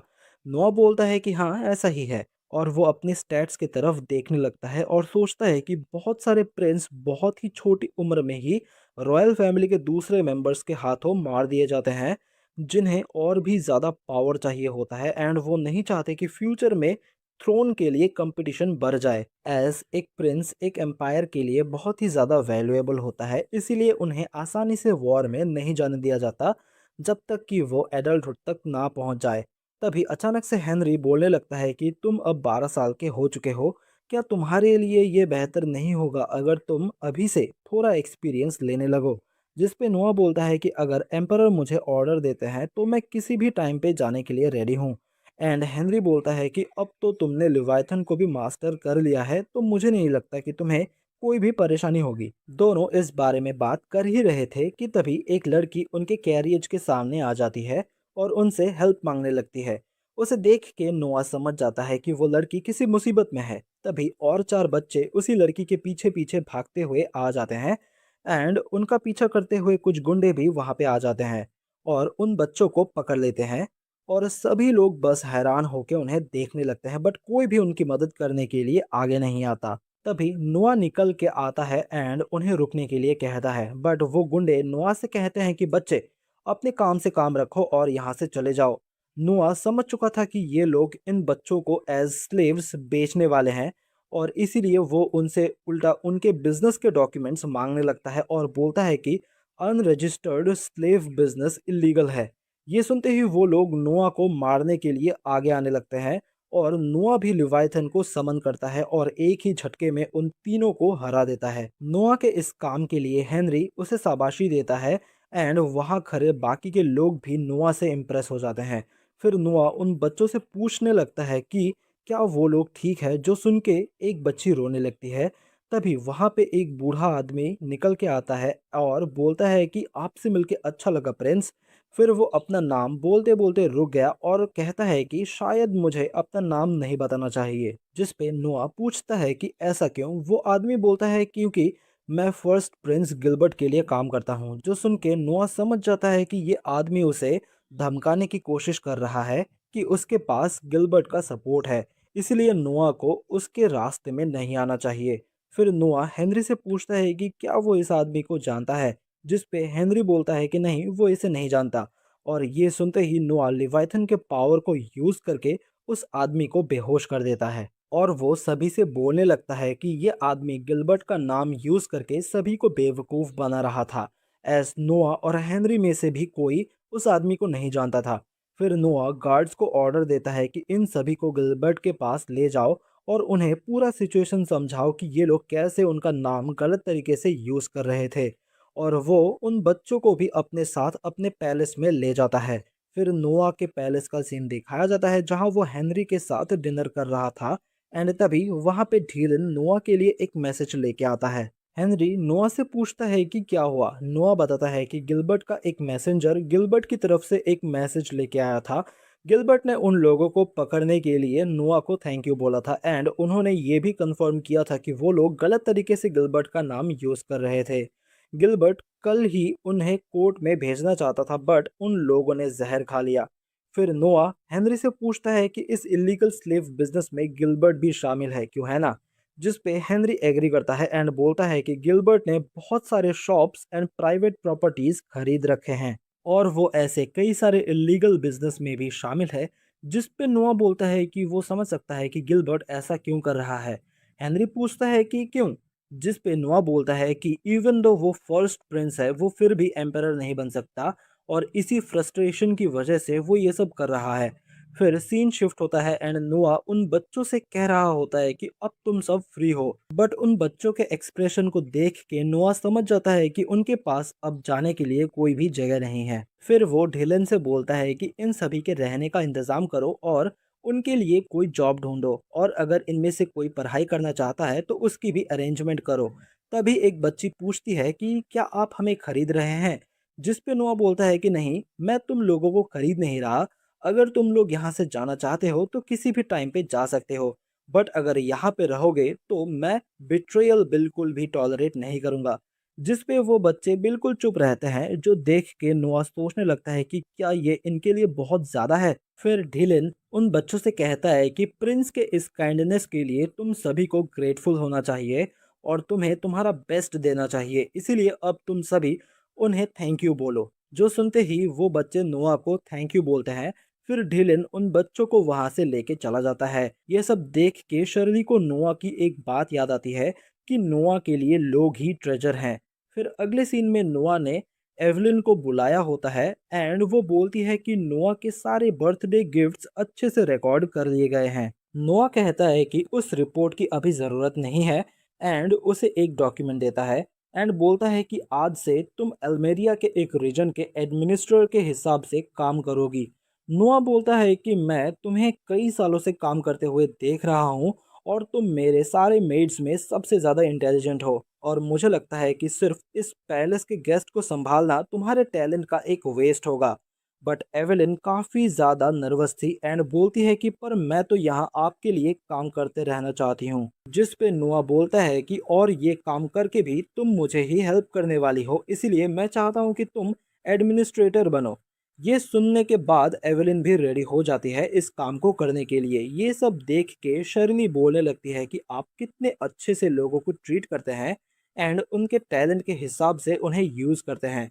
बट फर्स्ट प्रिंस बिल्कुल भी ऐसे नहीं है। जो सुनते ही नोआ शर्ली को टोकते हुए बोलता है कि तुम्हें ऐसी बातें इतनी कैजुअली और जोर से नहीं बोलनी चाहिए। शर्ली भी अपनी बातों के लिए नोआ से माफी मांगती है एंड नोआ वहां से जाने लगता है। एंड अगले सीन में हमें एम्परर को दिखाया जाता है जहां एम्परर बोलते हैं कि मैंने सुना कि किस तरह से तुमने फर्स्ट प्रिंस के नाम को खराब होने से बचाया और उन लोगों को पकड़ा जो लोग फर्स्ट प्रिंस का नाम गलत तरीके से यूज कर रहे थे। ये सुनकर नोआ सोचने लगता है कि तो फिर गिलबर्ट ने ये खुद ही एम्परर को बता दिया और ऐसा दिखाया कि इन सब में उसका कोई हाथ ही नहीं है और बस कुछ गुंडे उसका नाम यूज कर रहे थे। फिर एम्परर नोआ से पूछते हैं कि अंडरग्राउंड स्लेव ट्रेडिंग के केस में क्या सजा होती है। जिस पे नोआ बोलता है कि इसमें उस इलीगल बिजनेस के लीडर का एक हाथ काट दिया जाता है। एम्परर नोआ से पूछते हैं कि क्या तुम्हें चोट लगी थी? मैंने सुना कि उन गुंडों ने तुम पे अटैक किया था। नोआ बोलता है कि हाँ, बट मुझे कुछ नहीं हुआ। जिस पे एम्परर बोलते हैं कि अगर मैं तुम्हारी जगह होता तो अंडर कवर रहता और शायद मुझे जानकर हारना पड़ता। और मैं यही सोचता रहता कि क्या मुझे अपनी आइडेंटिटी रिवील करनी चाहिए या नहीं। जिस पे प्राइम मिनिस्टर बोलते हैं कि ऐसा करना एक क्राइम होता इंपेरियल फैमिली के अगेंस्ट, और इसके लिए आपको भी डेथ पनिशमेंट मिल सकती थी। जिस पे नुआ बोलता है कि नहीं, इंपेरियल लॉ के अकॉर्डिंग अगर वो क्रिमिनल एम्परर के आइडेंटिटी के बारे में नहीं जानते तो ये एक क्राइम नहीं माना जाएगा। ये बोलते ही नुआ सोचने लगता है कि क्या मैंने ज़्यादा बोल दिया? क्या पता एम्परर एंड प्राइम मिनिस्टर सिर्फ मजाक कर रहे हों। क्या मुझे ऐसे बोलने के लिए माफ़ी मांग लेनी चाहिए? बट तभी एम्परर हंसने लगते हैं एंड प्राइम मिनिस्टर से बोलते हैं कि आखिरकार मैंने ये बेट जीत ही लिया। और प्राइम मिनिस्टर बोलते हैं कि हाँ, मैंने भी प्रिंस को अंडर एस्टिमेट किया था। नोआ पूछता है कि इसका क्या मतलब? जिस पे एम्परर बोलते हैं कि ये बस तुम्हारा एक छोटा सा टेस्ट था। और इसी टेस्ट के साथ एम्परर नोआ को मिनिस्टर ऑफ जस्टिस बना देते हैं। जो सुनते ही वहां पे मौजूद सभी लोग नोआ के लिए तालियां बजाने लगते हैं। फिर अगले सीन में एक आदमी आके क्राउन प्रिंस को एम्परर के डिसीजन के बारे में बताने लगते हैं कि उन्होंने नोआ को मिनिस्टर ऑफ जस्टिस बना दिया है। फिर प्राइम मिनिस्टर एम्परर को किसी रिपोर्ट के बारे में बताने लगते हैं एंड एम्परर बोलते हैं कि लगता है हमारे पास और टाइम नहीं है। मैं चाहता हूँ कि इस सिचुएशन को तुम हैंडल करो, और यहीं पे ये एपिसोड खत्म हो जाता है। एपिसोड 7 के स्टार्टिंग में नोआ मिनिस्ट्री ऑफ जस्टिस के ऑफिस में पहुंचता है और वहां के सभी लोग नोआ को झुक के ग्रीट करते हैं। फिर नोआ ऑफिस के अंदर एक आदमी से मिलता है जो बोलता है कि आपसे मिलना मेरे लिए एक ऑनर की बात है। और वो अपना इंट्रोडक्शन देते हुए बोलता है कि मेरा नाम विनी है और मैं वाइस मिनिस्टर ऑफ जस्टिस हूँ। नोआ उससे डायरेक्टली पूछता है कि यहाँ मेरी क्या ड्यूटीज़ होंगी। जिस पे विनी उसे समझाते हुए बोलता है कि आपके मेनली दो ड्यूटीज़ होंगी। पहला, एम्पायर के सभी कोर्ट हाउसेस को कोऑर्डिनेशन में रखना, और हमारा मिनिस्ट्री एम्पायर में हुए और भी बहुत सारे केसेस को जज भी करता है। जिस पे नोआ बोलता है कि तो फिर मिनिस्ट्री एक नॉर्मल कोर्ट हाउस की तरह भी फंक्शन करता है। और वो वीनी से पूछता है कि क्या तुम भी केसेस के ऊपर जजमेंट पास करते हो? वीनी बोलता है कि वो केसेस के सीरियसनेस के ऊपर डिपेंड करता है। फिर नोआ पूछता है कि तो तुम रिश्वत कितनी लेते हो हर एक केस को जजमेंट देने के लिए? जो सुनते ही विनी नर्वस हो जाता है और बोलता है कि मैं ऐसा कुछ भी नहीं करता। जिस पे नोआ बोलता है कि मैं तुम्हें इसके लिए कोई पनिशमेंट देने की कोशिश नहीं कर रहा हूँ, मुझे बस सच्चाई जाननी है। मैं इस रूम से निकलते ही वो सब कुछ भूल जाऊंगा, इसलिए मुझे सच बताओ। जिस पे विनी सीरियस होकर बोलता है कि मैं खुद बहुत ज़्यादा रिश्वत नहीं लेता, लगभग कुछ 100 गोल्ड कॉइन्स एक साल में। ये मेरा एक रूल है, पर मेरे नीचे के पोजीशन के लोग इसका 10 गुना लेते हैं। नोआ उससे पूछता है कि किस तरह का रूल? जिस पे विनी बताता है कि मैं सीरियस क्रिमिनल केस में रिश्वत नहीं लेता। नोआ पूछता है कि ऐसा क्यों? जिस पे विनी बोलता है क्योंकि ऐसे केसेस बहुत आसानी से एक्सपोज हो जाते हैं, और अगर इस वजह से उस क्रिमिनल ने मेरे अगेंस्ट कुछ करने का सोचा तो मैं खुद भी उसका टारगेट बन सकता हूँ। मैं इसीलिए बस कुछ छोटे मोटे केसेस में ही रिश्वत लेता हूँ ताकि नतीजा ज़्यादा बड़ा ना हो। ये सब सुनने के बाद नोआ उसे एक लेटर लिख के देता है जिसमें वो बोलता है कि तुम एक साल में जितनी भी रिश्वत लेते हो मैं तुम्हें उसका 10 गुना दूंगा, पर अब से तुम रिश्वत नहीं लोगे जब तक मैं इस मिनिस्ट्री में हूँ। मैं एम्पायर के एक्सपेक्टेशंस को फुलफिल करना चाहता हूँ और इसीलिए मुझे तुम्हारी मदद चाहिए होगी। ये सब देख के विनी बोलता है कि अब मुझे समझ में आ रहा है कि एम्पायर ने आपको इतनी कम उम्र में वाइज प्रिंस का टाइटल क्यों दिया था। मुझे एक्स्ट्रा पैसे नहीं चाहिए और मैं अब से रिश्वत भी नहीं लेने वाला हूँ। आप मुझे बस अपने अंडर काम करने दीजिए। जो सुन के नोआ बोलता है कि ठीक है, मैं तुम पे भरोसा करता हूँ और आई होप कि तुम अच्छे से और ईमानदारी से काम करोगे। फिर सीन शिफ्ट होता है और हमें एक पार्टी का सीन दिखाया जाता है जहाँ हमें पता चलता है कि ऑस्कर ने नोआ के लिए इस पार्टी का अरेंजमेंट किया था, और इस वजह से नोआ ऑस्कर को इस पार्टी के लिए थैंक यू बोलता है। जिस पर ऑस्कर बोलता है कि आफ्टर ऑल ये एक बहुत ही खास मौका है। एज ब्रदर हेनरी के बाद तुम ही सेकंड प्रिंस हो जो कि एक मिनिस्टर बना है।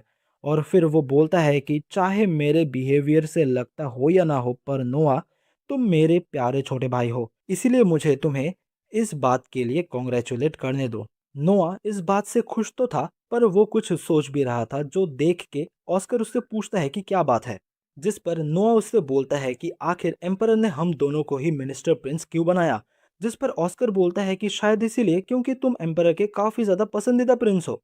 जिस पर नोआ सोचता है कि मैं इस बात को तो पूरी तरह से मना भी नहीं कर सकता, और ब्रदर हेनरी को एक मिनिस्टर प्रिंस बनाने के पीछे एक प्रॉपर रीजन है, एज उस रेबेलियन को रोकने में ब्रदर हेनरी का एक बहुत ही बड़ा रोल था। पर मेरे उतने कुछ बड़े अचीवमेंट्स नहीं हैं ब्रदर हेनरी जैसे, पर फिर भी मुझे एक मिनिस्टर प्रिंस बना दिया गया, जिससे ये समझना आसान हो जाता है कि एम्परर मुझे फेवर कर रहे हैं। फिर नोआ ऑस्कर से पूछता है कि ब्रदर ऑस्कर, क्या आपको पता है कि हमारा एम्पायर एक टाइम पे खत्म होने वाला था। ऑस्कर बोलता है कि हाँ मुझे पता है, और हमें इसके पीछे का रीज़न भी बताया जाता है। हमें पता चलता है कि ऐसा हुआ था इस एम्पायर के एक क्राउन प्रिंस को चूज करने के रूल की वजह से। इस एम्पायर में एक क्राउन प्रिंस को उसके बर्थ के हिसाब से चूज किया जाता है, जिस वजह से बाकी के प्रिंस जो कि क्राउन प्रिंस नहीं बन सके वो अपनी जिंदगी में कुछ भी काम नहीं करते, और अपनी जिंदगी को बेकार में ही बिता देते हैं।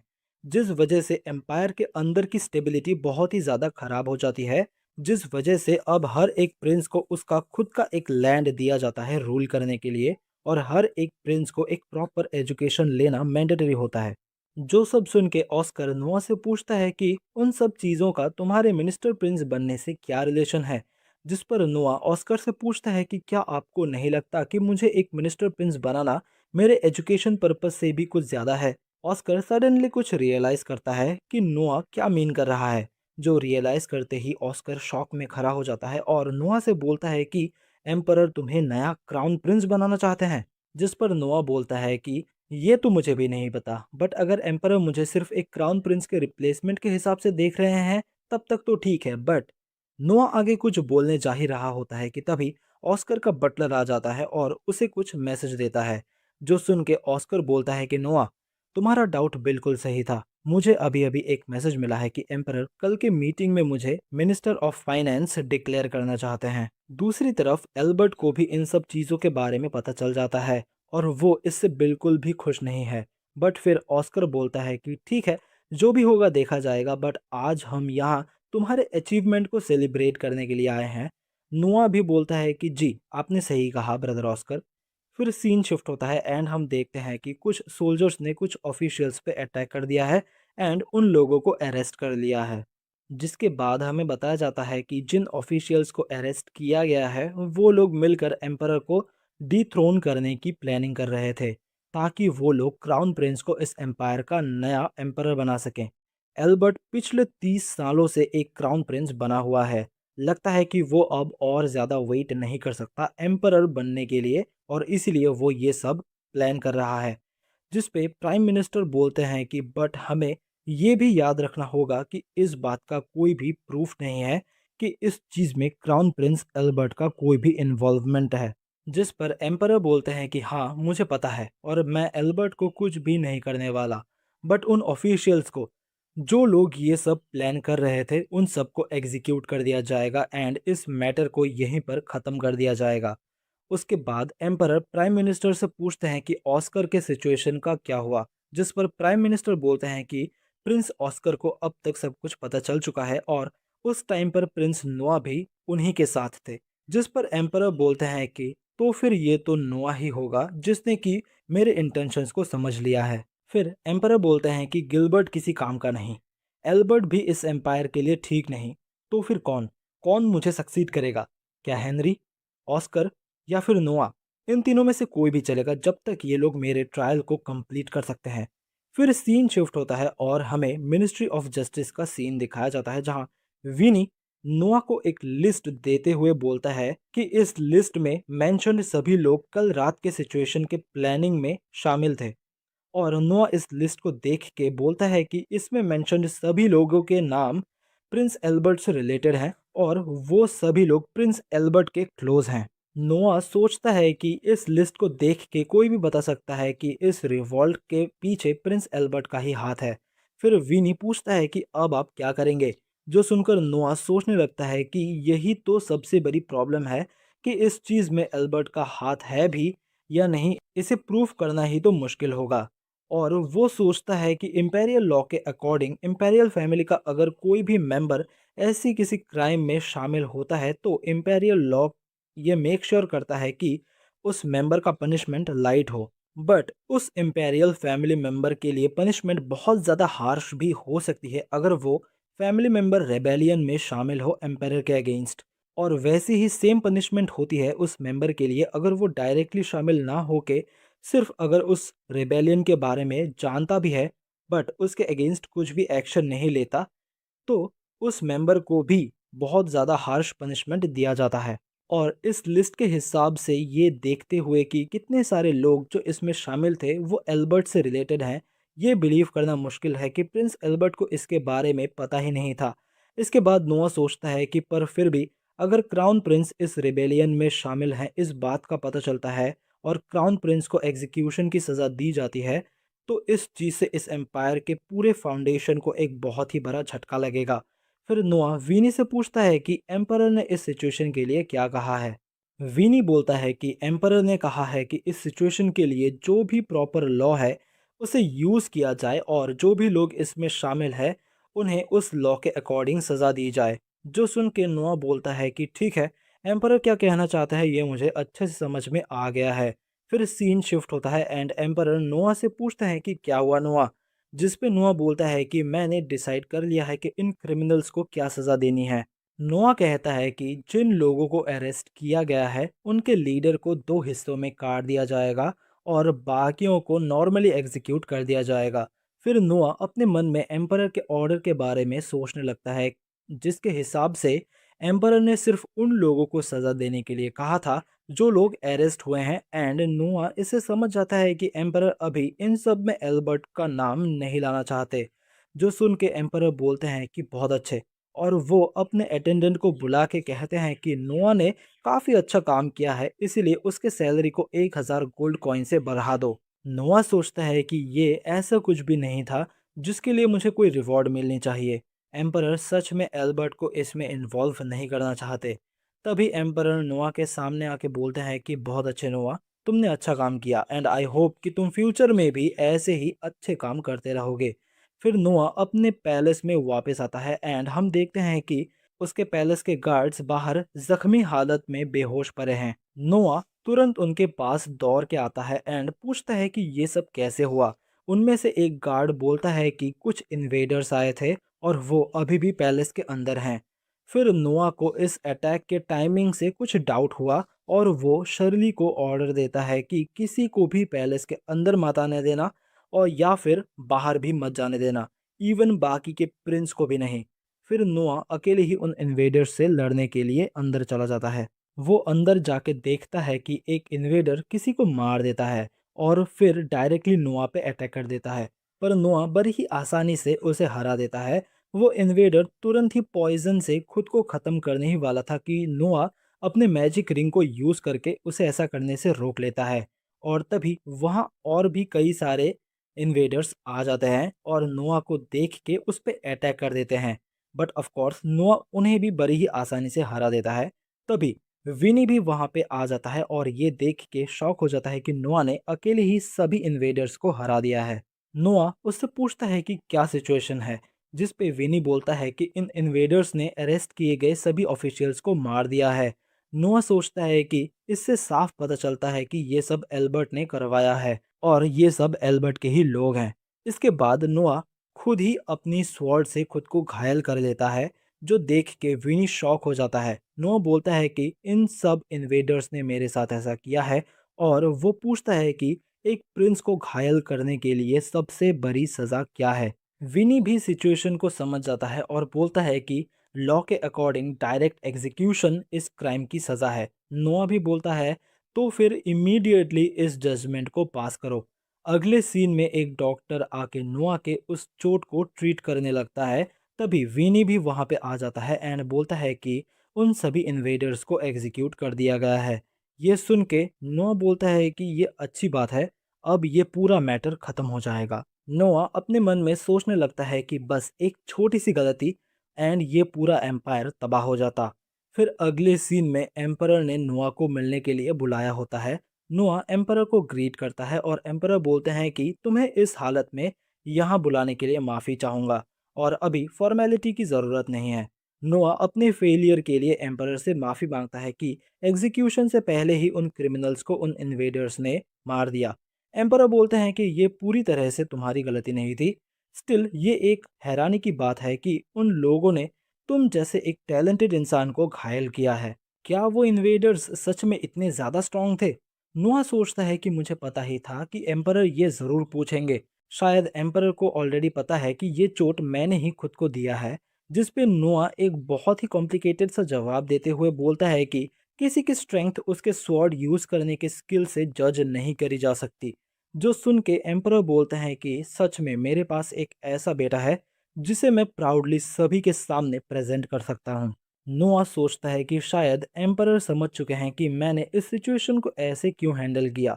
फिर एम्परर बोलते हैं कि काश मेरे सारे बेटे तुम्हारे जैसे होते। अगले सीन में एम्परर नोआ से पूछते हैं कि क्या तुम्हें पता है नोआ, जिन भी एम्परर्स को ग्रेट लीडर कहा जाता है उनमें से ज़्यादातर खुद के नाम को लाइफ में आगे जाके खराब कर लेते हैं।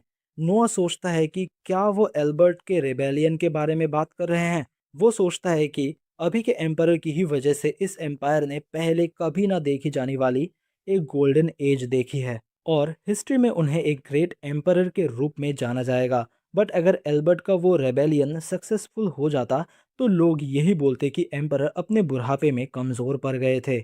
ये तो क्लियर है कि एम्पायर अब क्राउन प्रिंस को बिल्कुल भी भरोसा नहीं करते, पर वो क्राउन प्रिंस को उसके पोजीशन से हटा भी नहीं सकते, वरना ये भी एम्पायर और एम्पायर के नाम के लिए ठीक नहीं होगा। फिर नोआ एम्परर को सजेशन देते हुए बोलता है कि आपने ब्रदर हेनरी, ऑस्कर और मुझे मिनिस्टर प्रिंस बनाया है, क्यों ना आप किसी को अपॉइंट कीजिए जो कि हम सभी को एक कोऑर्डिनेशन में रखेगा। एम्परर पूछते हैं कि क्या तुम मेरे प्राइम मिनिस्टर की बात कर रहे हो? नोआ बोलता है कि नहीं, मैं एक बिल्कुल नए पोजीशन प्राइम मिनिस्टर प्रिंस की बात कर रहा हूँ, जो कि हम सभी के एक्शंस को मॉनिटर एंड कंट्रोल करेगा। और मैं उम्मीद करूंगा कि एम्परर इस पोजीशन के लिए क्राउन प्रिंस को चूज करेंगे। एम्परर बोलते हैं कि ये इम्पॉसिबल है और तुम्हारी चोट अभी भी ठीक नहीं हुई है, इसीलिए तुम्हें अब जाके आराम करना चाहिए। ये बोल के एम्परर वहां से जाने लगते हैं। तभी नोआ बोलने लगता है कि एल्बर्ट पिछले 30 सालों से क्राउन प्रिंस बना हुआ है, इसीलिए मैं समझ सकता हूँ कि वो अब इम्पेशेंट होने लगा है। अगर आप मेरे सजेशन को एक्सेप्ट करते हैं तो अभी भी सभी डिसीशंस को लास्ट में आपके परमिशन की ज़रूरत पड़ेगी। आपको बस क्राउन प्रिंस को अपनी थोड़ी सी अथॉरिटी देनी पड़ेगी। एम्परर पूछते हैं कि इससे एल्बर्ट का रैंक बाकी सभी मिनिस्टर से ऊपर हो जाएगा, क्यों है ना? क्या होगा अगर वो एक इम्पॉर्टेंट मैटर को डिसमिस कर दे और वो मैटर कभी भी मुझ तक पहुंच ही ना पाए? नो बोलता है कि इस चीज़ को रोकने के लिए हर मिनिस्टर प्रिंस के पास राइट होगा डायरेक्टली एम्परर के पास अपील करने के लिए।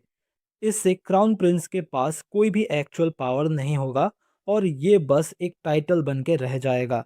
ये सब सुनने के बाद एम्परर बोलते हैं कि बहुत अच्छे नोआ, अगर ये आइडिया काम करता है तो सारी प्रॉब्लम्स सॉल्व हो जाएंगी। एम्परर फिर नोआ से बोलने लगते हैं कि ये सच में एक बहुत बड़ी दुख की बात है कि तुम थोड़े टाइम पहले इस दुनिया में नहीं आए।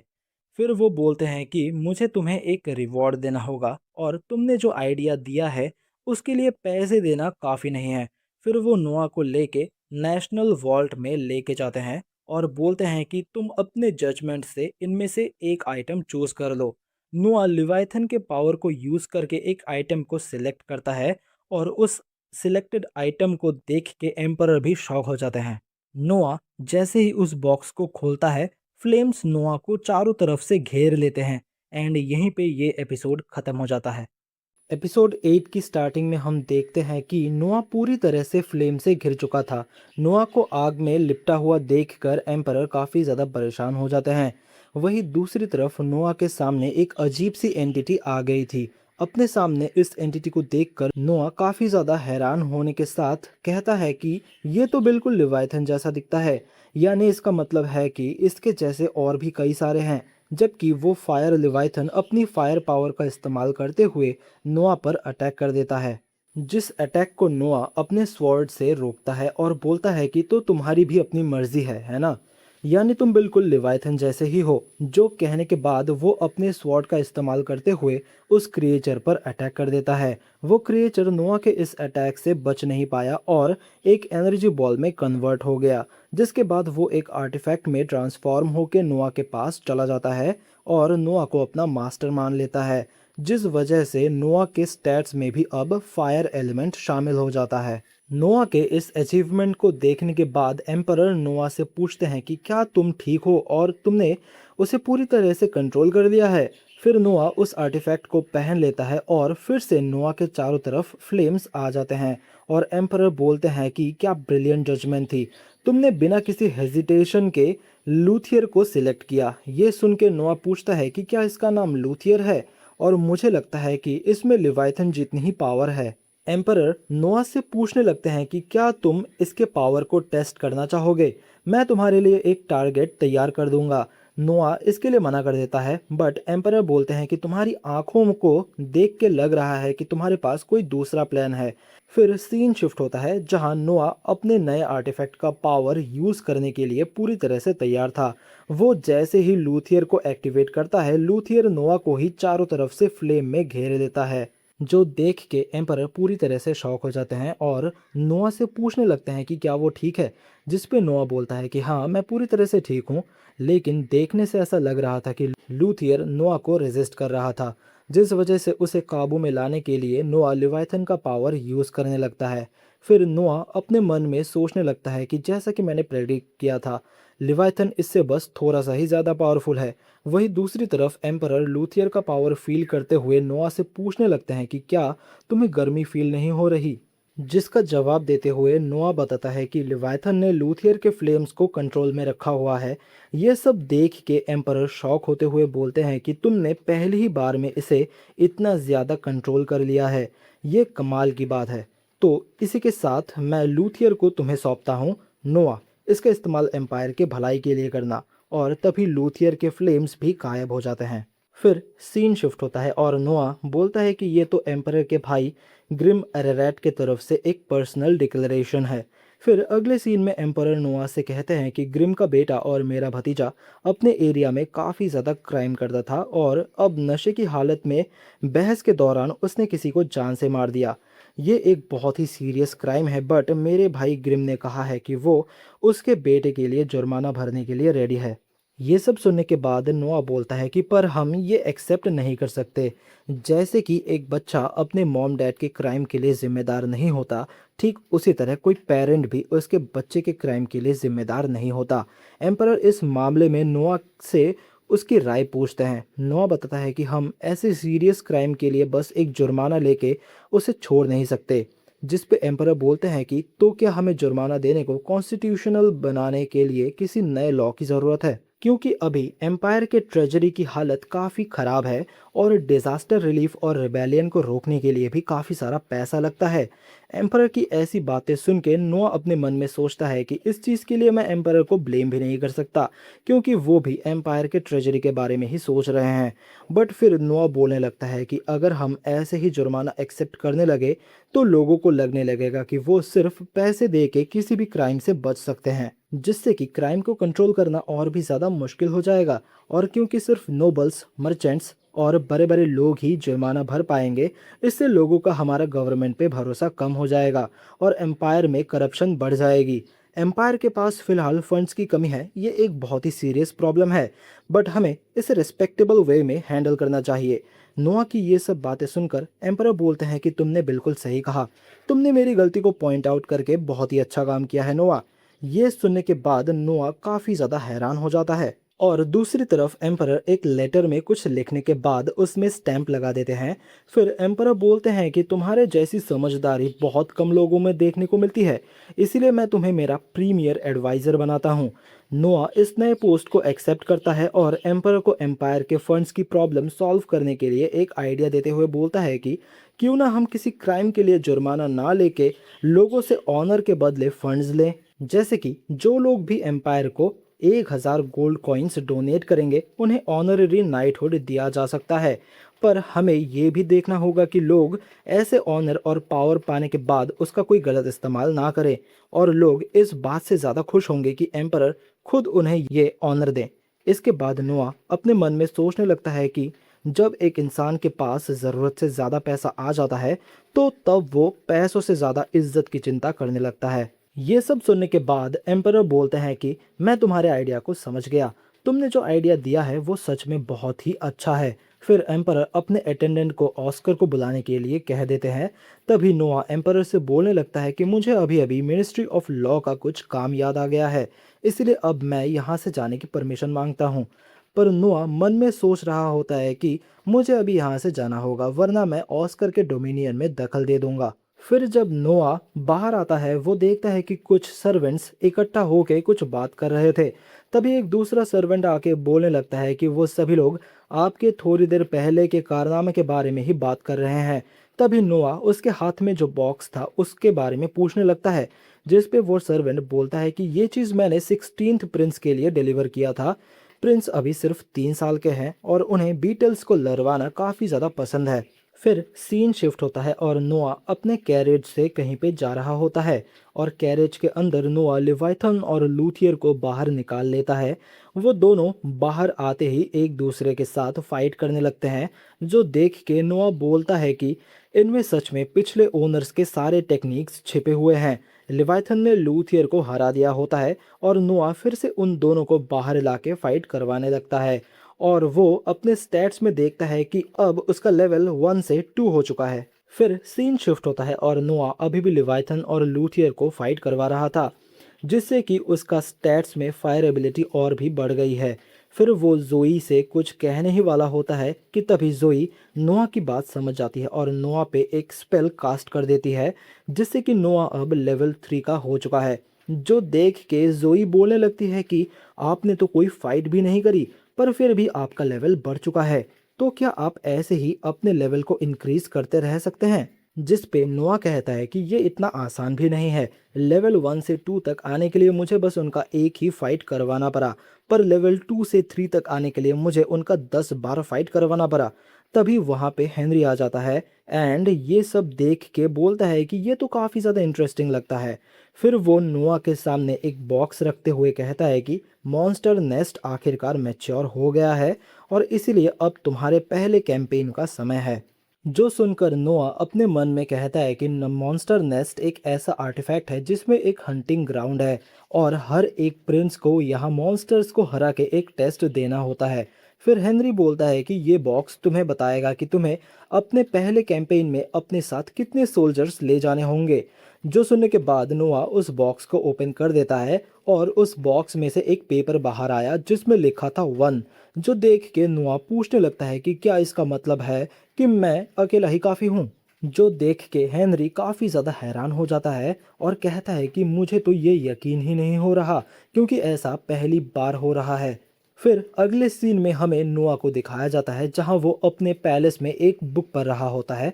तभी वहां पे जोई आ जाती है और बोलती है कि आपके साथ मिलने के लिए कोई विजिटर आया है और वो एम्परर का ऑर्डर लेके आया है। फिर हम देखते हैं कि एम्परर का ऑर्डर लेके रईस आया होता है, जिसे देख के नोआ अपने मन में सोचने लगता है कि जो कोई भी एम्परर का ऑर्डर लेके आता है उसे एम्परर का प्रॉक्सी माना जा सकता है, इसीलिए उसे हर मामले में एम्परर जैसा ही रिस्पेक्ट देना चाहिए। इसीलिए नोआ रईस को झुककर ग्रीट करता है और रईस एम्परर का ऑर्डर बताने लगता है। वाइज प्रिंस नोआ अरेरैट, पहला कैंपेन आगे बढ़ा दिया जाएगा और जब तक आपको आगे के ऑर्डर्स ना मिले तब तक इंतज़ार करें। ये कहने के बाद ही वो नोआ के सामने झुकते हुए कहता है कि आपसे दोबारा मिलकर अच्छा लगा प्रिंस। नोआ रईस से पूछने लगता है कि क्या तुम हेनरी के पैलेस का हिस्सा हो, क्यों है ना? जिस पे रईस पूरी तरह से एग्री करता है। फिर हमें बताया जाता है कि इम्पेरियल फैमिली के मेंबर कभी कभी अपने सर्वेंट या स्लेव को ऑफिशियल काम करने के लिए भेज देते हैं। उसके बाद नोआ अपने कैंपेन के पोस्टपोन होने के बारे में पूछने लगता है, जिस पे रईस बोलता है कि एम्परर आपके स्ट्रेंथ से इतने ज़्यादा खुश हैं कि उन्होंने कहा है कि इसे बड़े लेवल पर किया जाना चाहिए, और एम्परर अभी प्रिंस हेनरी और एड प्रिंस के साथ मिलकर काम कर रहे हैं ताकि आप कितने शानदार हैं ये पूरे एम्पायर के साथ शेयर किया जा सके। फिर सीन शिफ्ट होता है और हमें उस शॉप का सीन दिखाया जाता है जहां नोआ हमेशा यूनिक आइटम्स खरीदने के लिए जाता है। जहां पे नोआ उस शॉप ओनर से पूछने लगता है कि क्या उसके पास कुछ नया है, जिस पे वो शॉप ओनर माफ़ी मांगते हुए बोलता है कि नहीं, मेरे शॉप में अभी ऐसी कोई भी चीज़ नहीं है जो कि आपके पसंद की हो। जिस पे नोआ बोलता है कि मुझे लगा भी नहीं था कि मुझे इतनी जल्दी कोई बहुत अच्छी चीज़ मिल जाएगी। फिर वो उस शॉप ओनर को पैसे देते हुए बोलता है कि अगर कुछ मेरे लायक आए तो मुझे इन्फॉर्म करना, और ये कह के वो वहाँ से चला जाता है। फिर बाहर आने के बाद नोआ शर्ली से पूछता है कि क्या कोई बात है जो तुम कहना चाहती हो, जिस पे शर्ली बोलती है कि मुझे यकीन नहीं हो रहा कि आपने उस शॉप ओनर को इतने सारे पैसे दे दिए जबकि आपने उससे कुछ खरीदा भी नहीं। जो सुनने के बाद नोआ बोलता है कि नोबल्स ऐसे ही खरीदारी करते हैं। फिर नोआ नोटिस करता है कि एक बंदा किसी को मारते हुए कहता है कि क्या तुम जानते भी हो कि मैं कौन हूँ? अगर तुम बचना चाहते हो तो फिर से कहो कि तुमने अभी मुझसे क्या कहा। जिस पे वो आदमी कहता है कि मैंने कहा कि जो आइटम आप लेना चाहते हैं उसे किसी और ने पहले ही रिजर्व कर लिया है। जो सुनने के बाद वो और भी ज़्यादा गुस्सा होते हुए बोलता है कि और मैं बोल रहा हूँ कि वो आइटम तुम मुझे दे दो। तभी नुआ उस बंदे को रुकने के लिए कहने लगता है। जो सुन के वो आदमी गुस्सा करने ही वाला होता है कि तभी वो देखता है कि उसके सामने एक प्रिंस खड़ा हुआ है, जिसकी वजह से वो थोड़ा शांत हो जाता है। नोआ पूछता है कि क्या तुम मुझे जानते हो, जिस पे वो आदमी कहता है कि मेरा नाम डैरन है और मैं प्रिंस गिलबर्ट के पैलेस का आदमी हूँ और मैंने एक बार आपको इम्पेरियल हाउस होल्ड के मिनिस्ट्री में देखा था। फिर नोआ पूछता है कि तुम जैसा आदमी आखिर ऐसा क्यों कर रहा है। जो सुन के वो आदमी तेवर दिखाते हुए बोलने लगता है कि तुम मिनिस्ट्री ऑफ जस्टिस के प्रिंस हो। क्या तुम्हें नहीं पता कि रॉयल हाउस होल्ड के मिनिस्ट्री में जो लोग हैं उन्हें बगावत करने या फिर दुश्मन की मदद करने के अलावा और किसी क्राइम के लिए सज़ा नहीं दी जा सकती। ये सुन के नोआ को बहुत ही ज़्यादा गुस्सा आ जाता है, पर वो अपने गुस्से को कंट्रोल करते हुए कहता है कि अगर तुम मेरे बड़े भाई गिलबर्ट के पैलेस के मेंबर हो तो तुम मुझसे बात करते टाइम सीधे कैसे खड़े हो। फिर नोआ अपने मन में सोचता है कि ये बिल्कुल कल जैसा ही है। हमारे पोजीशन के अकॉर्डिंग डैरन को मेरे सामने झुकना चाहिए था। नोआ की ये बात सुन के डैरन हैरान हो जाता है, बट अब नोआ को झुक के ग्रीट करने के लिए काफ़ी ज़्यादा देर हो चुकी थी, क्योंकि नोआ ने शर्ली को ऑर्डर दे दिया होता है कि इसे पकड़ लो, और ऑर्डर मिलते ही शर्ली उसे तुरंत ही पकड़ लेती है। बट डैरन नोआ को गिलबर्ट की धमकी देने लगता है, जिस पे नोआ उसे शांत रहने के लिए कहता है और बोलता है कि क्या तुम्हें अभी भी समझ में नहीं आ रहा कि तुमने मेरे भाई का नाम खराब किया है। तुम फर्स्ट प्रिंस के पैलेस के मेंबर होते हुए भी तुमने 13th प्रिंस के साथ बुरा बिहेव किया है और इसी के लिए तुम्हें सजा मिलेगी। जल्दी बताओ कि किसके पास चाबुक है। ये सुनते ही एक बंदा वहां पे चाबुक लेके आ जाता है और शर्ली उस आदमी को सड़क के बीच में बांध देती है, जिसकी वजह से डैरन फिर से नोआ को धमकी देने लगता है और बोलता है कि तुम सब इसके लिए पछताओगे। मैं ये मेक श्योर करूंगा कि तुम्हें इसकी कीमत चुकानी पड़े। मैं प्रिंस गिलबर्ट के हाउस होल्ड के मिनिस्ट्री का मेंबर हूँ, ये भूलो मत। उसकी ये धमकी भरी बातें सुनकर वहां पे सभी लोग डर जाते हैं, बट नोआ बोलने लगता है कि तुम्हें क्या सजा दी जाए। अगर तुम मेरे हाउस होल्ड के मेंबर होते और इस एम्पायर के लोगों के साथ ऐसा कुछ करते तो मैं तुम्हें सीधा डेथ पेनल्टी देता। ये सुन के डैरन काफी ज्यादा घबरा जाता है, बट नोआ के ऑर्डर के अकॉर्डिंग शर्ली डैरन पे कोरे मारना स्टार्ट कर देती है और दूसरी तरफ नोआ यहाँ से चला जाता है। और अगले सीन में हम देखते हैं कि नोआ एक बेंच पे बैठा हुआ होता है। तभी वहां पर शर्ली आ जाती है और बोलती है कि मैंने उसे उसके आखिरी सांस तक कोरे मारे, जिस वजह से वो अब मर चुका है। फिर अगले सीन में हम देखते हैं कि नोआ के हाथों में हथकड़ी है और वो अपने बड़े भाई गिलबर्ट के पैलेस के बाहर खड़े गार्ड से बोल रहा होता है कि मैं यहाँ अपने भाई से माफ़ी मांगने आया हूँ, क्या तुम उन्हें ये बात बता सकते हो। फिर गिलबर्ट का बटलर आके नोआ को गिलबर्ट के पास लेके जाता है और गिलबर्ट नोआ से बोलने लगता है कि इस सिचुएशन को हैंडल करने का और कोई रास्ता नहीं था। मेरे हाउस होल्ड के एक मामूली मेंबर ने एक इंपेरियल प्रिंस की बेइज्जती करी तो उसकी सज़ा तो मौत ही थी। नोआ बोलता है कि पर मुझे फिर भी पहले आपसे सलाह ले लेनी चाहिए थी, इसलिए मैं आपसे माफ़ी मांगता हूँ। बट गिलबर्ट को याद नहीं आ रहा होता कि आखिर ये डैरन कौन है, जिस पे उसका बटलर बताता है कि वो कुछ टाइम पहले इंपेरियल हाउस होल्ड की मिनिस्ट्री में शिफ्ट हो गया था, क्योंकि मैंने उसे उसके गलत काम के लिए अपने हाउस होल्ड से निकाल दिया था, इसीलिए उसे तो मेरे हाउस होल्ड का मेंबर भी नहीं माना जा सकता। इसीलिए गिलबर्ट नोआ से कहता है कि इस बात को लेके ज़्यादा टेंशन मत लो, तुमने जो भी किया है सही किया है। फिर गिलबर्ट का बटलर नोआ के हैंडकफ्स खोलने लगता है और गिलबर्ट बोलता है कि उल्टा तुमने मेरी इज्जत बचाई है। अगर उसे ऐसे ही छोड़ दिया जाता तो वो मेरे नाम पर और भी बुरे काम करता रहता। फिर हमें पैलेस के बाहर का सीन दिखाया जाता है जहाँ शर्ली नोआ से पूछने लगती है कि ये सब करने के पीछे नोआ का क्या रीज़न था, जिस पे नोआ बोलता है कि क्या तुम ये जानना चाहती हो कि मेरा गिलबर्ट को हैंडकफ्स में मिलके माफ़ी मांगने का क्या रीज़न था। जबकि गिलबर्ट इस पूरे मामले को बड़े ही हल्के में ले रहा था। वो बाहर से जैसा भी दिख रहा था पर वो बहुत ही ज़्यादा गुस्से में था। पर वो अपने और मेरे बीच में दरार नहीं आने दे सकता क्योंकि एम्परर अभी भी मुझे ही ज़्यादा फेवर करते हैं। और वैसे भी अगर एक छोटा भाई कोई गलती करके अपने बड़े भाई से माफ़ी मांगता है तो वो बड़ा भाई क्या ही करेगा। जिस पे शर्ली बोलती है कि मैं समझ सकती हूँ कि आप क्या कहना चाहते हैं। फिर हमें अगले दिन का सीन दिखाया जाता है जहाँ ढिलन आके नोआ से कहने लगता है कि आपसे इम्पेरियल फैमिली के मिनिस्ट्री से कोई मिलने के लिए आया है। फिर नोआ उस बंदे से मिलने के लिए आता है और वो नोआ को देखते ही बोलता है कि आपसे मिलके बहुत अच्छा लगा, मेरा नाम डॉन ऑस है और आपने कल के सिचुएशन को जिस तरह से हैंडल किया था मैं उससे काफ़ी ज़्यादा इम्प्रेस हूँ, इसलिए आप प्लीज़ मुझे अपने अंडर काम करने दीजिए। बट नोआ बोलता है कि हम दोनों के काम के फील्ड काफ़ी ज़्यादा अलग हैं। बट वो बंदा मान ही नहीं रहा था, जिस वजह से नोआ को उसके रिक्वेस्ट को एग्री करना पड़ता है। पर उसके जाने के बाद नोआ ढीलन से कहता है कि इसके ऊपर अच्छे से इन्वेस्टिगेशन करो और पूरा रिपोर्ट मुझे ला के दो। एंड यहीं पे ये एपिसोड ख़त्म हो जाता है।